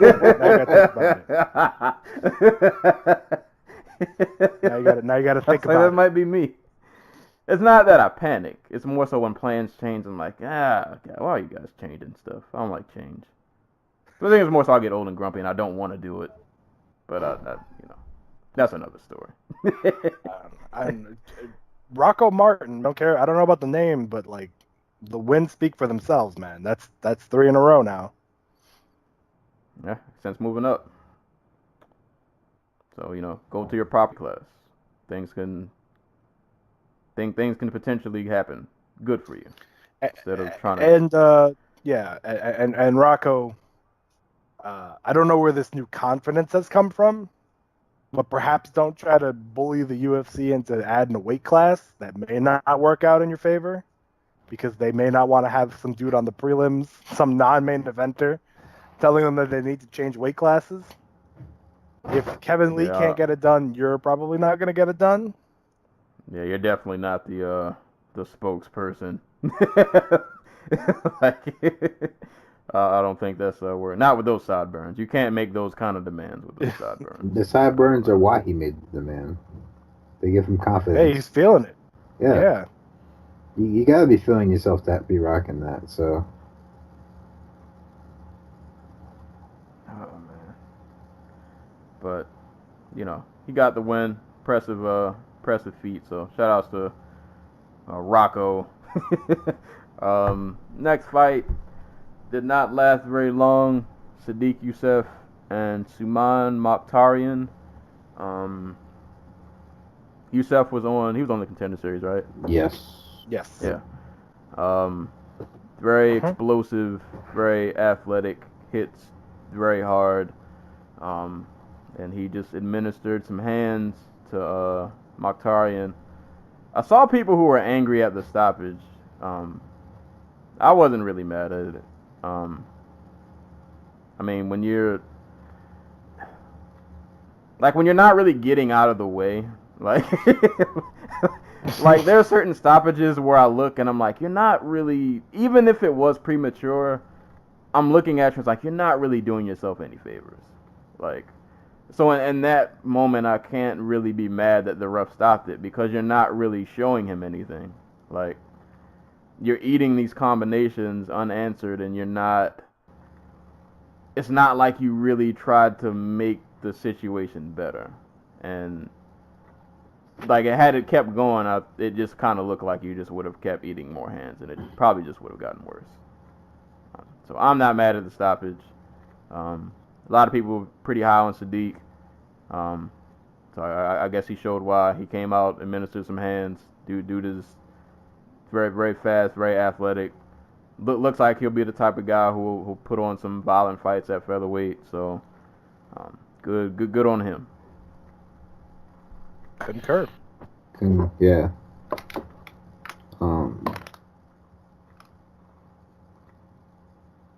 No, it's gone. Sorry. It's gone. Sorry, Sadiq. No, just like shout out to Sadiq for fighting like a week after his brother died, and managed to pull out the big one. So, yeah, concur. Yeah, good on him. And rounding out the main card, Jimmy Crute, who was also on the Contender Series, fought Paul Craig. I don't remember the fight in a ton of detail, but I just remember a lot of ground game, a lot of grappling, people going for submissions. And then somehow Paul Craig gets a Kimura. And Crute gets the Kimura, and he like snags Craig's arm like all the way back. Looked pretty painful. A dick move. like he pulled a true it dick move. all the way back.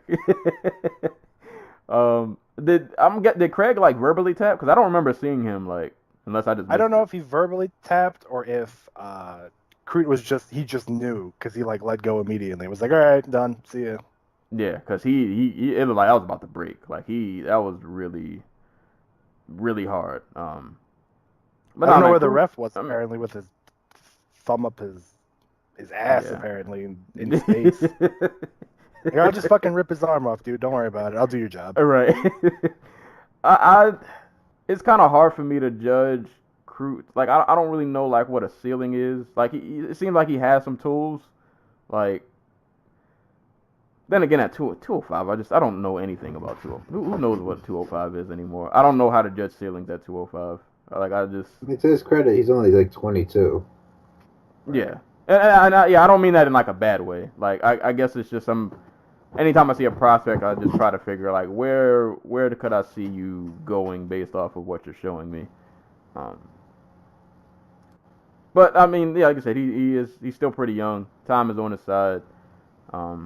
He went through some adversity, so that's always good to not fold under any kind of pressure. So good win on Crute. Like he showed some grit. And I thought it could have went bad the other way because I think a lot of guys would not have tried to play with Craig on the ground because it seemed like that was where he really wanted it to be, and Crute didn't shy away from it, and he ended up getting the win on the ground. So, kudos to him for obviously that's a part of his game that he works on, and he was not afraid to take it there if that's what it came down to, and that's what it came down to, and he ended up coming on the better end of the stick for it. So, shout outs to Crute. Anybody at 205 his age who even halfway decent, I'll root for. So, best of luck to him. Somebody, if you can breathe life into this division at all, you have my support. So, shout outs to Jimmy Crute. I don't have a lot to say here either. Like, why did Paul Craig keep bringing it to the ground? Because, like, he would have success at first. That's what my finisher is, man. So the finisher is. You got to get there. Like, he kept going to the ground with this man, and he would have success at first. And then Crute would just, like, not even, like, technique, he would just power out and flip Craig over. Manoa it. Yeah, basically. Yeah, like Jimmy Manoa, which is like, I'm not going to fucking be on the bottom anymore. I don't know. Is he the 205 Lewis? I just get up when I want. It's not even like he got up, he just got on top of him. It was really funny. And then Craig shoots like this half-hearted takedown and gets really high, like on the crotch of him. And Crute's just like, no, and steps over him and ends up in mount. That happened multiple times, by the way. That was not a one-time occurrence. Right. Like,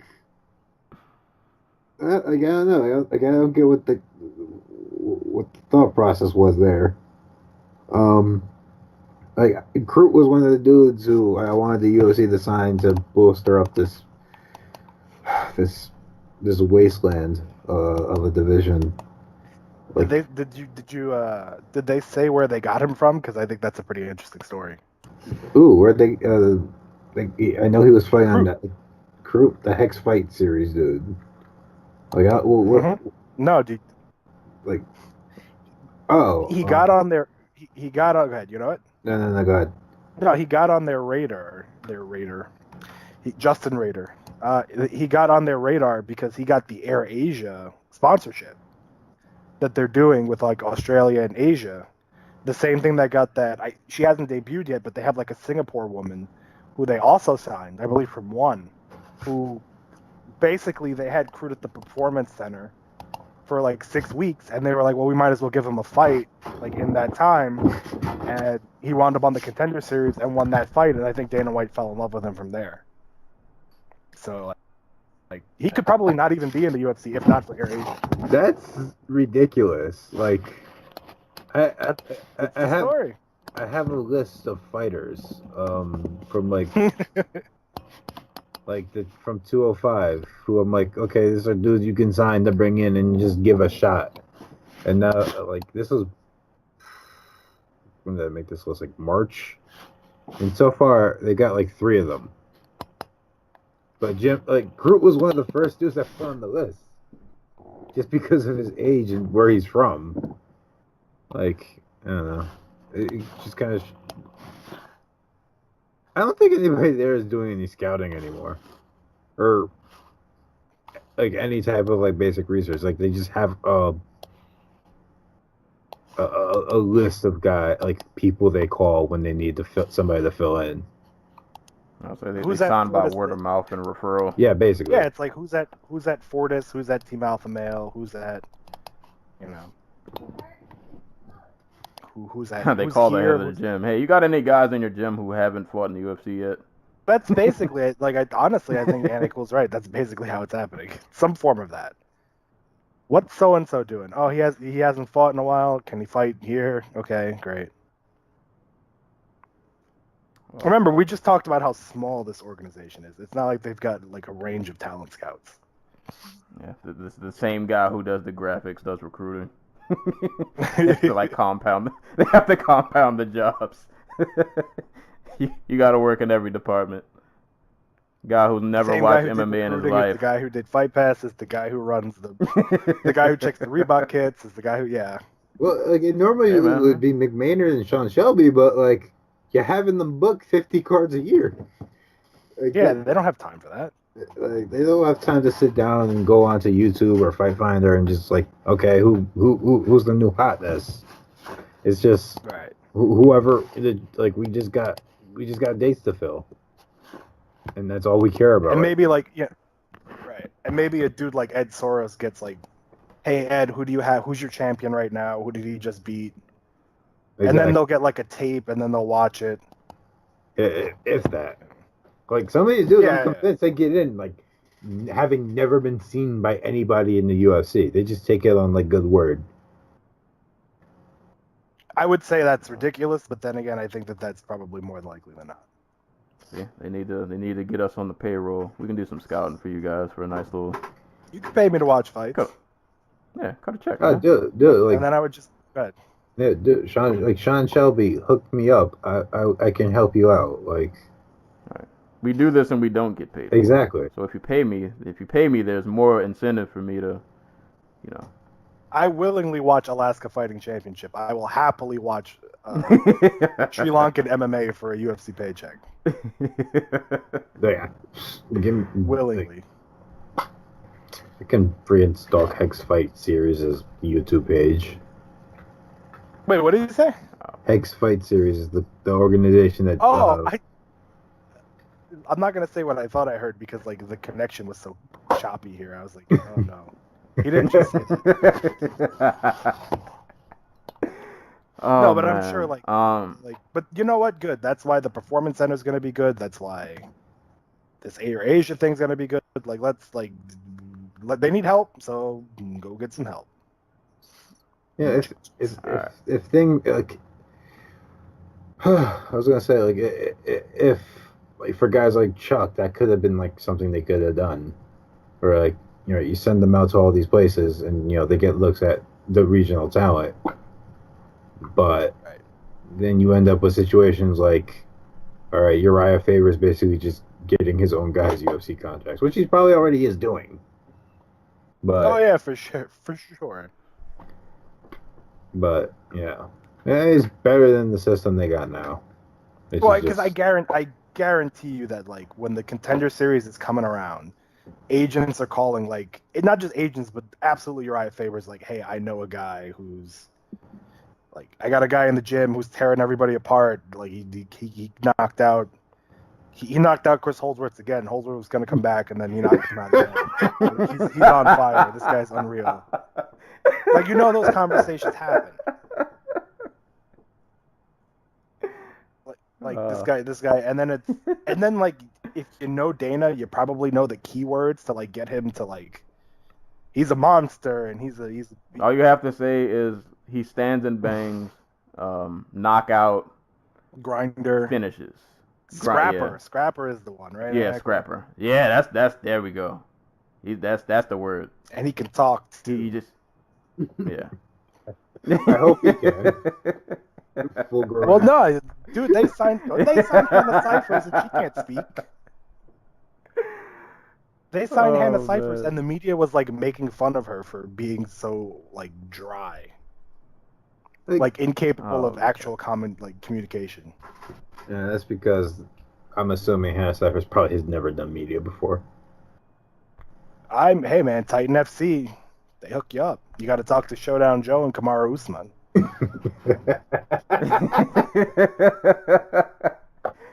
Lord have mercy. Those two guys aren't showing up on the podcast anytime soon now. We ruined that relationship. Yeah, I didn't. I was nothing but pleasant. Oh man, so that was the entire main card. But there were some prelims worth giving a shout out. I'll read the results of some of these fights. Other ones, to be honest, most of these I either watched and didn't remember. Actually, that's the case for most of these. But Alexei Konchenko beat Yushin Okami, unanimous decision. I took a shower during this fight. I don't know what happened. At least you were clean. At least you did something better. You washed yourself.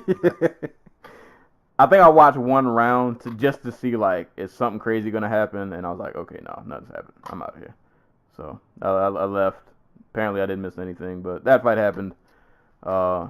Wilson Hayes and Ben Wynn. I wish I didn't get a chance to really rewatch this. And I think I was eating while this was on, so I only saw like bits and pieces of it. The fuck was Ben Wynn's corner talking about? I didn't see it. I saw it, but I didn't catch enough of this to give much of a breakdown on it. Basically, they told him like in between, because Dan Hardy I thought did a great job. Although he's a little he is what he is. He's a pretty good commentator. And apparently every time in Wynn's corner they were just like, he's tiring. The plan was to like tire him out. And then in the third round, apparently they like there was like no sense of urgency. It was just like, yeah, you got him now. And I was like, you sure? It seems pretty clear that nobody in that other corner has ever seen Wilson Hayes fight. Yeah, like they just like Googled a picture of him and he's like, oh, he's a muscle guy.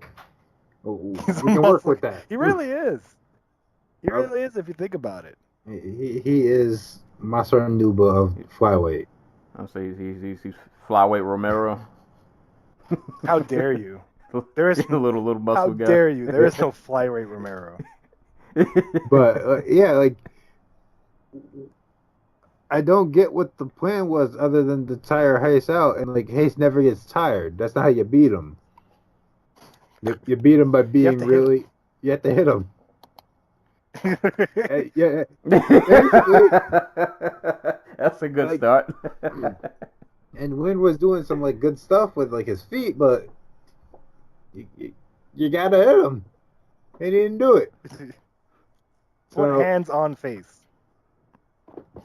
Yeah. Well, apparently he didn't do that enough, so Wilson Hayes got that he got that unanimous decision. Kita Nakamura got a split decision over Salim Tauhari. I watched this fight, but I don't remember a ton of it. So I can't really break that down. This next fight, I wish I remember. No, just thumbs down fight. No. This next fight, I wish I remembered more in detail, but I can tell you guys it was awesome. Kai Kara France and Elias Garcia. I don't remember in detail, but like this fight was just fun. Like it was wildly entertaining. It got fight of the night according to Wiki. If that's correct. Like I was really hyped just watching this fight. Just all the wildness that was going on, and then I got really sad when it was over because I was like, "Oh, they're flyweights."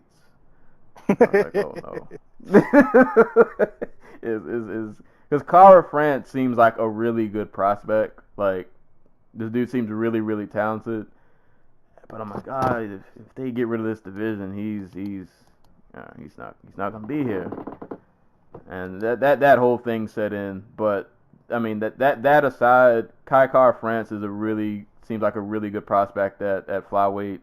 There was a lot going on in this fight. Like it was action packed all throughout. It was pretty much entertaining like the entire time. Go back and watch that fight. Like I said, I don't know where flyweight's going in the next year.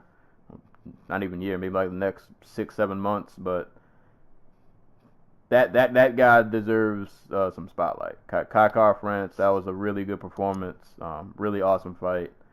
And I hope fights like this just are the reason why like flyweight should stay around. Like guys like that need a home and a place to showcase what they can do. I look forward to seeing Kai Kara France back in Rising, like 6 months from now. He could fight at 135. He has a frame for 135. Okay, correction. I don't know if he has a frame for 135 or if he was just fighting a guy who looked like he was in 11th grade. So I don't know. Because yeah. Maybe he does, maybe he doesn't. I think Kai Kara France he could be a 135er. He could be a 135er, and either way, his best friend is now like the biggest rising star, so he can hang out. He can hang out a little bit. There you go. But no, that fight was great. So give that a look. These next two fights. Real quick. Did either of you have a problem with them sending Elias Garcia out for the third round? I don't remember how it went, so I can't. I did not actually see the first 2 rounds of this fight because my Fox Sports app crapped out on me and kept showing me a freaking basketball game. Well, hey, look, that won't be a problem in a few weeks. Lord. Oh, okay.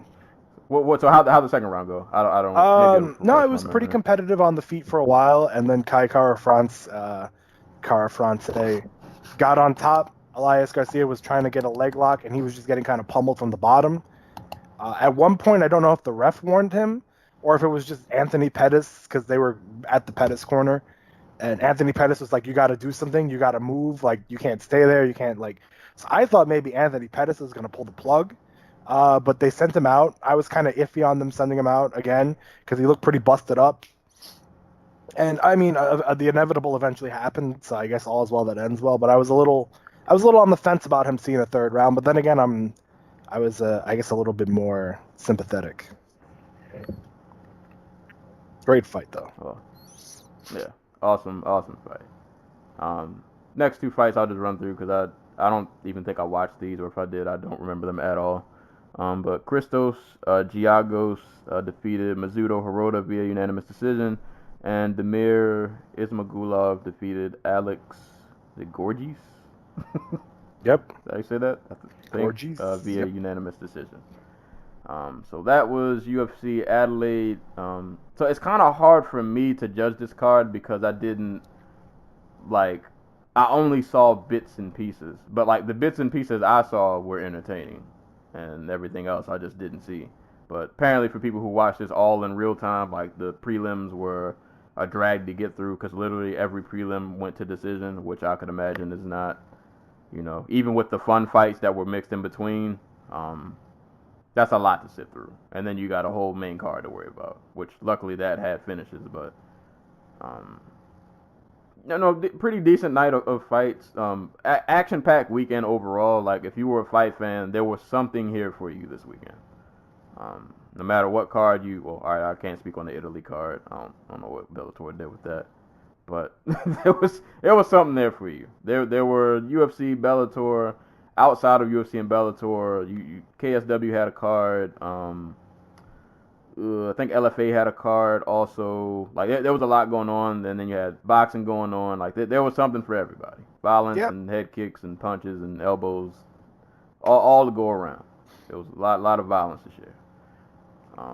Yep. So pretty good fight weekend. That was a lot to cover that happened over the course of like 3 days. And I guess next week, I'll let you guys know. The episode may drop a little late. Because the Anti-Cool will be flying away from us. So that episode next week, which is... What's so funny? The way he phrased that. He's flying away. He's gonna go fight Stokes. He'll be traveling away. He's gonna fight Stokes in a 3-rounder. Stokes doesn't know that yet, but just show that stuff on his phone. He's gonna knock on his door, give him some Everlast gloves, and that's gonna be a thing. But I would imagine next episode Stokes we won't even ready to throw down at any time, so it would not be a.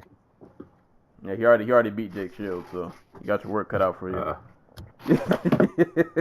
But so that episode we won't even get to record until Tuesday, which means it probably won't come out until Wednesday. But if the episode isn't there, in the morning when you normally see it, don't panic. We just schedule had to be adjusted, but it is what it is. But there'll be plenty more fights to talk about because this sport doesn't seem to want to let us sleep or give us a break at any point in the near future. Christmas is the break. Right. And then we're right back at it. Rising. But no. Good weekend of fights. I was entertained. I was happy with all the violence that was going on. It was entertaining, and I'm really hyped for Holloway Ortega. Like I said, I'm pretty sure I'm dropping money on this, because I wanted to see this main event for a long time. And side note, if the combat gods aren't kind to us and somebody pulls out, they have Tab Moicano as the replacement if anybody pulls out of the main event between Ortega and Holloway. I'm praying it doesn't come down to that, but if it does, he is a good replacement. So, jeez, we didn't even talk about Max Holloway getting like date rape drugged. That was the thing? Yeah, apparently they did like a toxicology report, and he won't specify what happened, but he said Vegas is a crazy place, and he said that there was an ongoing investigation into it. So that has led speculation that he may have. I didn't know that he was Well, the term that I saw out of a few different places was he was roofied. Jesus. That would explain a lot. But because he said he was checked out by multiple doctors, and apparently there was no concussion, but there were concussion symptoms. So he fought with roofie symptoms and still won.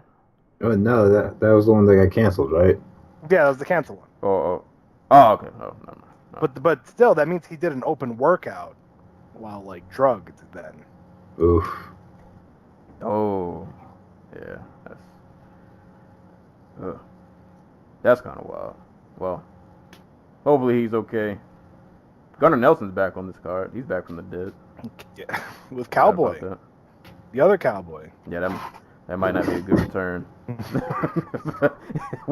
We'll see though. This card is awesome though. Like a lot of good fights. I'm looking forward to on this. So yeah, that'll be a thing. That's all you need to know. Against Jimmy Manuwa, which means guaranteed death for somebody. Somebody will not make it out alive. It would be really sad if that fight turned into like a tentative snore fest where nobody wants to throw.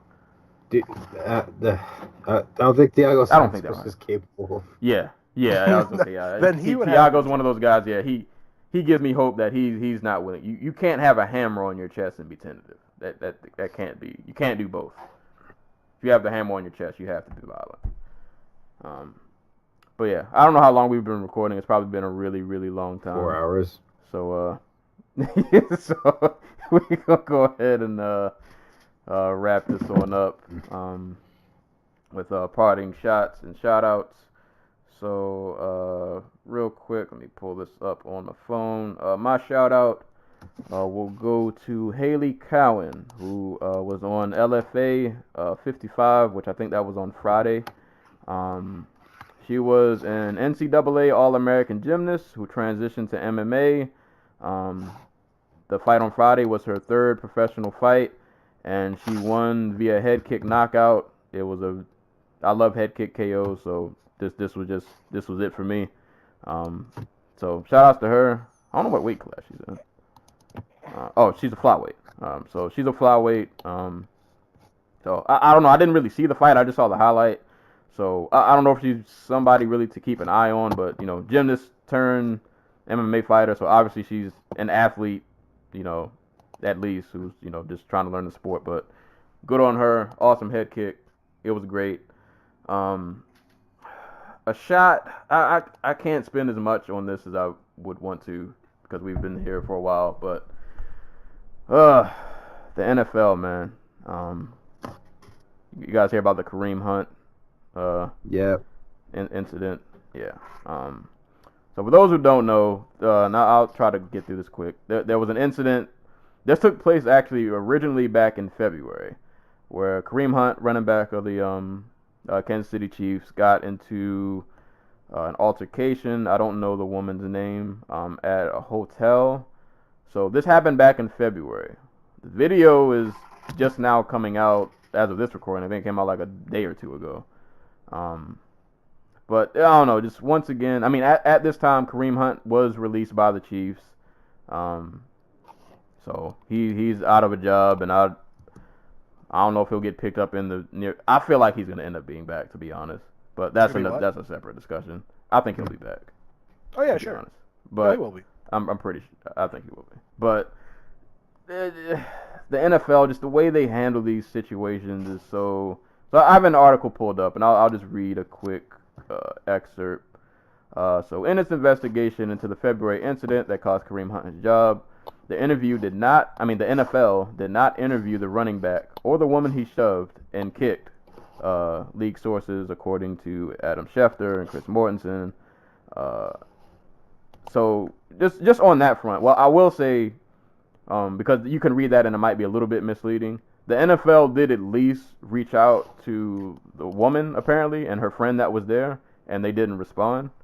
So, at least they did that. They tried.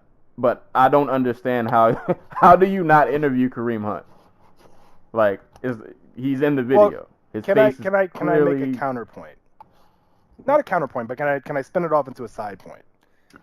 Yeah. Do we expect organizations to do too much relative to the legal system not doing their part? Like, realistically speaking, if this video has existed since, what did the legal system do to investigate this? This video apparently existed, and they didn't go back and review it. They didn't subpoena them for this video. Are we wrong to expect organizations to take on matters that the legal system seems almost incapable of? Because there's this fine line for me where it's I expect more from the organization, but I also expect more from our legal system. So who necessarily Yeah, is, it's on who both. necessarily is It's on longer, both. I guess. It's on both because when I saw the video, I had a lot of questions too. And not even just for like, I had questions about the hotel. Like, how did it seemed like that incident? Because there's a video out you guys can watch. It seemed like that situation dragged on so long, and like I never saw a security guard. Nobody came to like to me. This was my thought, and I'm sticking to this. I feel like the security guard saw that footage, and he was like, "Don't go break that up." He knew who Kareem Hunt was. They were like, "We got gold here. We're gonna sell this tape to somebody." Possibly. Because that is a thing. Yeah. That is a thing. Like, people do sell tapes to TMZ, and you can get paid a pretty good sum of money for it. Because I just feel like it took too long. Like, I don't know. It was a lot of weird. Just some stuff in this just didn't really line up for me. But I think just for my overall point is just with the whole Ray Rice thing that happened, you want to hope that they would. I mean, I get it. Law enforcement has to do their part, but I would just think like after umpteen amount of domestic violence issues that you've had in your league, that you would kind of, I don't know, just be on top of things a little more. Well, I mean, they tried to do that because I agree with you, but they did try to do that with Ezekiel Elliott, and it was like they went too far. So it's like, Yeah. When these issues come up, I always go back to, well, what is the legal field doing, and how is it? Because at the end of the day, like, expecting organizations to carry like the moral hammer is ultimately probably how you wind up being disappointed in them. But I do expect more from our legal field and from our legal system to be a little bit more. Like, look at baseball. Addison Russell. Addison Russell is under. I don't know if he's under police investigation for it, but his ex-wife has come out on a few occasions alleging domestic violence. And the Cubs tendered him a contract, which means he'll be under contract with them at least into like the spring, whatever. And there are people who are upset about that. But my thing is always like, I don't expect organizations to act morally. Every team has the same moral compass. They all have the same moral compass. Their goal is to win and make money. So whenever an issue like this comes up, I expect them to do the worst case scenario. But I always kind of hope that the legal system will remedy the problems they're supposed to remedy. So with the Kareem Hunt thing, I'm just like, obviously, do I think the NFL did enough? I really don't. But I also thought they went too far with Ezekiel Elliott. So it's like, we want all leagues to have this like moral compass that's always kind of on the same playing field. But we've already seen that they can't. They have no way to do it. They're like incapable of it. So at that point, I'm wondering if we need to start expecting more from the legal system, that just because you're an athlete, you don't get those different rules. You know what I mean? Yeah. So, Everybody on all fronts needs to do. Oh yeah, for sure. better. And we're gonna actually, have this. Go ahead. I was gonna say, lastly, before I forget, because I don't want to just throw the shot at the NFL. I have to throw the shot at Kareem Hunt too. Yeah. Because like after I watched the video, it was like, dude, I don't know what led up to that altercation. Apparently, I heard rumors that there were racial slurs thrown, blah blah blah. Even if that was the case, when I watched the video, I was like, there were so many moments where you could have just turned around and left. Right. Like, you literally could have went back to your hotel room, let her argue or whatever. You just could have left, and he had people there with him. Like, it seemed like that you could have diffused that situation, or at least just removed yourself from it. It wasn't one of those like where she was like attacking you, or like it didn't need to escalate to that point. You could have gotten out of that, and now it's just like you've potentially just kind of wasted.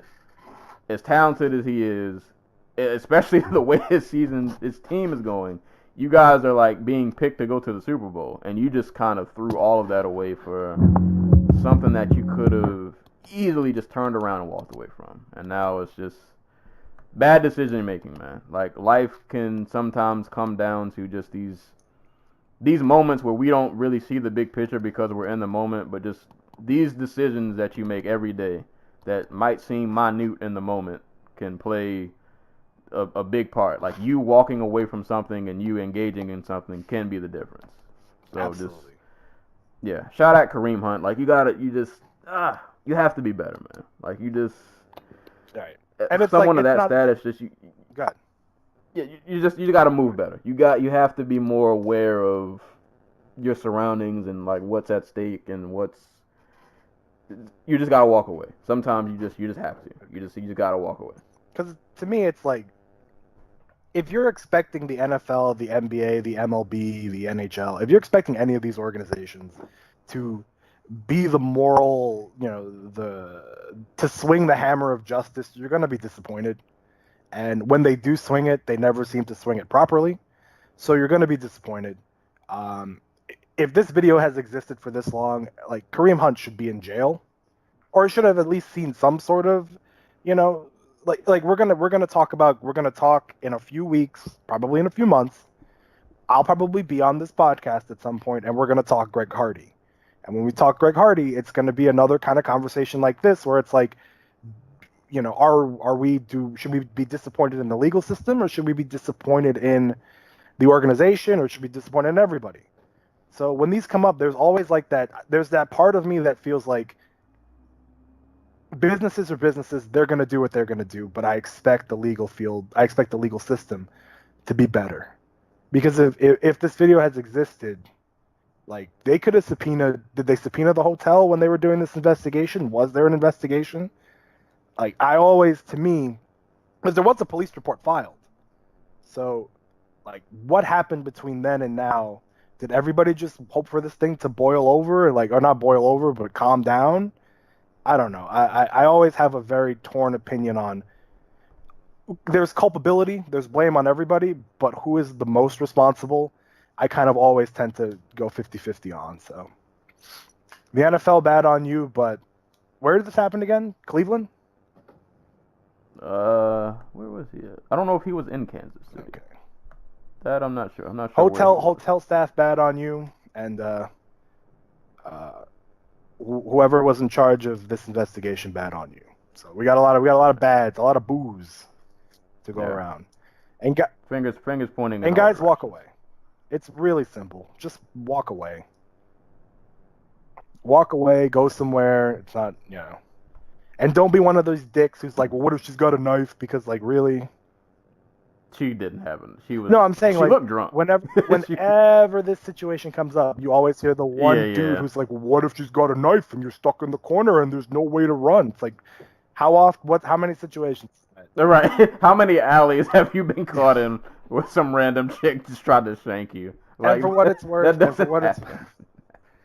it's worth, if you get into a situation where a woman corners you with a knife, you made the first mistake because you clearly hooked up with some crazy. So.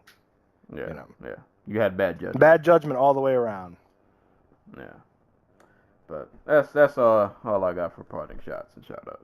Look at this. We got some philosophy discussion. We got some MMA. We got Chronicles about to drop something amazing on us. I think I can feel it. Nah. He's got nothing. Great. By the time y'all hear this, it'll probably be like the third or fourth day. But happy first day of Hanukkah to our Jewish listeners. Oh yeah, happy Hanukkah. Hey. What else? I don't know. It's Vasily Lomachenko fight week, so we're all blessed this week. It is. Is it? Oh. He's gonna be fighting on Saturday. Oh, Jose Pedraza. Good job promoting it, ESPN. He'll tangle somebody else in the Matrix, make him quit. Jose Pedraza. So. Maybe, you can look forward to that. They got Teofimo Lopez and Isaac Dogbe on the undercard, so fun night.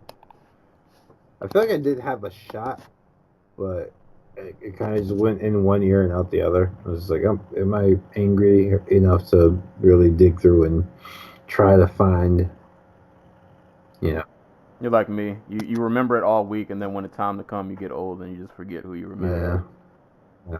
Just be like me and be mad at everybody. Shot at Showtime for putting Travis Kaufman on pay-per-view, forcing people to buy for the privilege to watch a man, a pedophile and a rapist fight on pay-per-view. Yeah. He got beat. Yeah, he got knocked out by. He got stopped by Luis Ortiz. So. I No, if that was probably it, but it doesn't feel right. So, you know, shouts to Vasily Lomachenko because he's gonna do something nasty on Saturday. What a subdued anti-goal. Yeah, Fatigued anti-goal. I mean, I guess it's been a crazy ass weekend, man. I've done things, and I'm not used to doing things. I'm used to just sitting here and watching fights. I don't know why I thought you were gonna say I've done things I'm not proud of. I mean that too, but he's talking as he's like washing the blood off his hands and like, what's going on?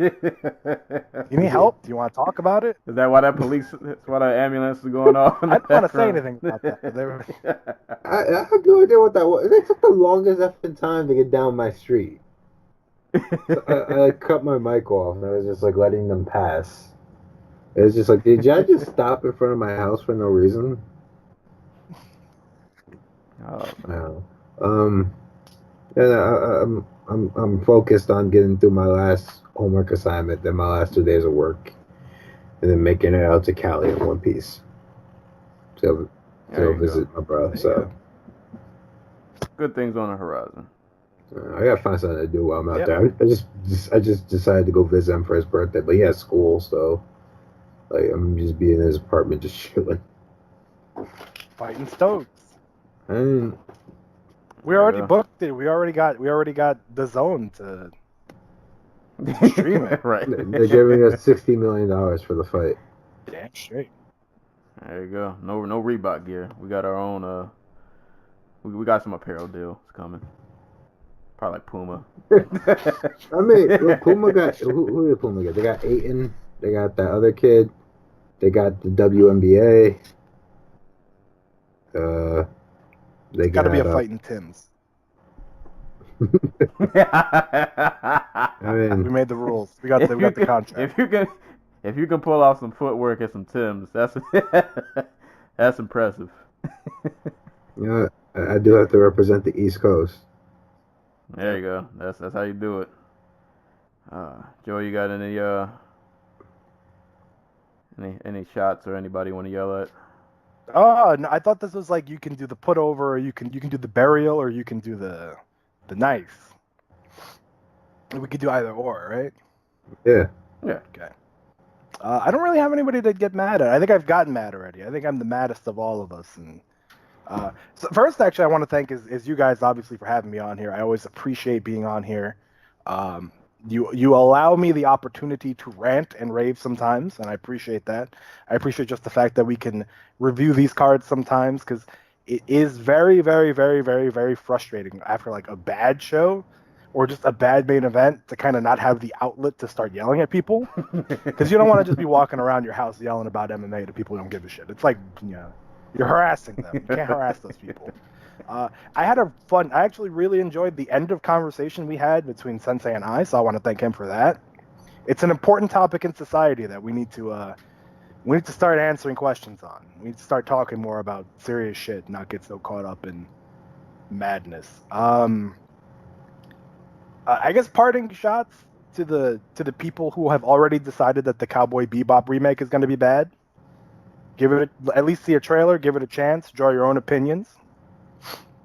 Oh, I forgot. Don't be one of these mutants out here. Just I just want to know, like, well, one, what the budget is, and like two, like, are they going to focus on the 5 episodes that actually have like a continual story arc? Are they going to do all the weird shit? I've never seen an episode of Cowboy Bebop, so I can't tell you. Yeah. I just don't like bandwagons. I don't like. I just want to know who's playing Spike. Just get Steve Bloom to do it. Because I haven't seen one casting anything. I'm a little worried. Well, they don't go into production until like next year, I think. Speaking of bandwagons, I guess finger wag and a big F you to Bethesda. What you did to your fans is shameful, disgraceful. So not just the game, but just the fact that you so happened. You got something you want to say? You want to fight? No, I'm not. I heard about this. I wasn't invested in it, but I know some other people who are not so happy. Basically, like basically they sold like a collector's bundle for $200, and they promised a canvas bag, and instead they sold them a nylon bag, and didn't expect people to notice. And when people got mad, they gave them like a $5 refund for in-game stuff, but everything in-game cost like $5.99 or more. So it was like an incentive to buy extra things that you probably don't want for a game that's not good. So finger wag on them. And is there anything? Did anything good happen this week? Is a pretty sad way to put it. But did anything good happen this week? I love Ziziba. Heard a lot of good things about Creed 2. Haven't seen it yet. But I told Anikel he had to see it and review it, and he turned it down. I haven't seen. I don't want to have to sit through 7 Rocky movies. I'm sorry. I haven't seen any of them. I still have aspirations to watch Creed 1, but I haven't made it around yet. But I do want to see it. I've heard a lot of good things. If I can plug something. Well, I can't plug it. I've never played it, but apparently if you're a guy who doesn't like the UFC games, or you like computer games and you want to do something else, there is apparently a MMA game coming out where you kind of run your own camp, like your own fight camp, your fight gym. So I'll keep an eye out on that. I'll link it when I get a chance. It looks interesting, but I'm not paying $30 for it. So because it's early access, but if you're that kind of person who likes fight games, you might have something coming your way. And that's it. Good. Was there anything really good happen this week? Oh, prayers to Alaska. Good. I hope everybody there is. I know some people there who they've had some house damage, but they were lucky. So if you're somebody from Alaska listening in, I hope everything's okay with you. My best thoughts are with you. Yeah. Right. That terrifies me. That is like the scariest thing I think I could ever experience. I felt an aftershock, and I was ready for the world. I thought it was all over, and that only lasted like 3 seconds. I couldn't even imagine. Yeah, that's pretty much it for today. If you guys lasted this long, I appreciate you. I know they always probably well over. It was well over 3 hours. But I mean, we had a lot to cover. Like there was no way around this being a long podcast. Yeah, you know what? There was too much to cover. We didn't bullshit this episode. Yeah. We covered a lot in this time. So thank you guys for listening, man. As always, you can check us out on SoundCloud, YouTube, iTunes, Spotify. Send questions to dojotalkpodcast@yahoo.com. Hit up the Dojo Talk Podcast Facebook page. Follow me on Twitter @SerialSensei. Buy my book, The Oddball Chronicles, for 99 cents. Support me, help me pay bills. Cowards. And give me ratings on Amazon. That makes me feel good. That's right. But thank you guys for listening, man. As always, anytime people are being punched and or kicked in the face, we will be there to talk about it. And until next time, we will catch you guys later.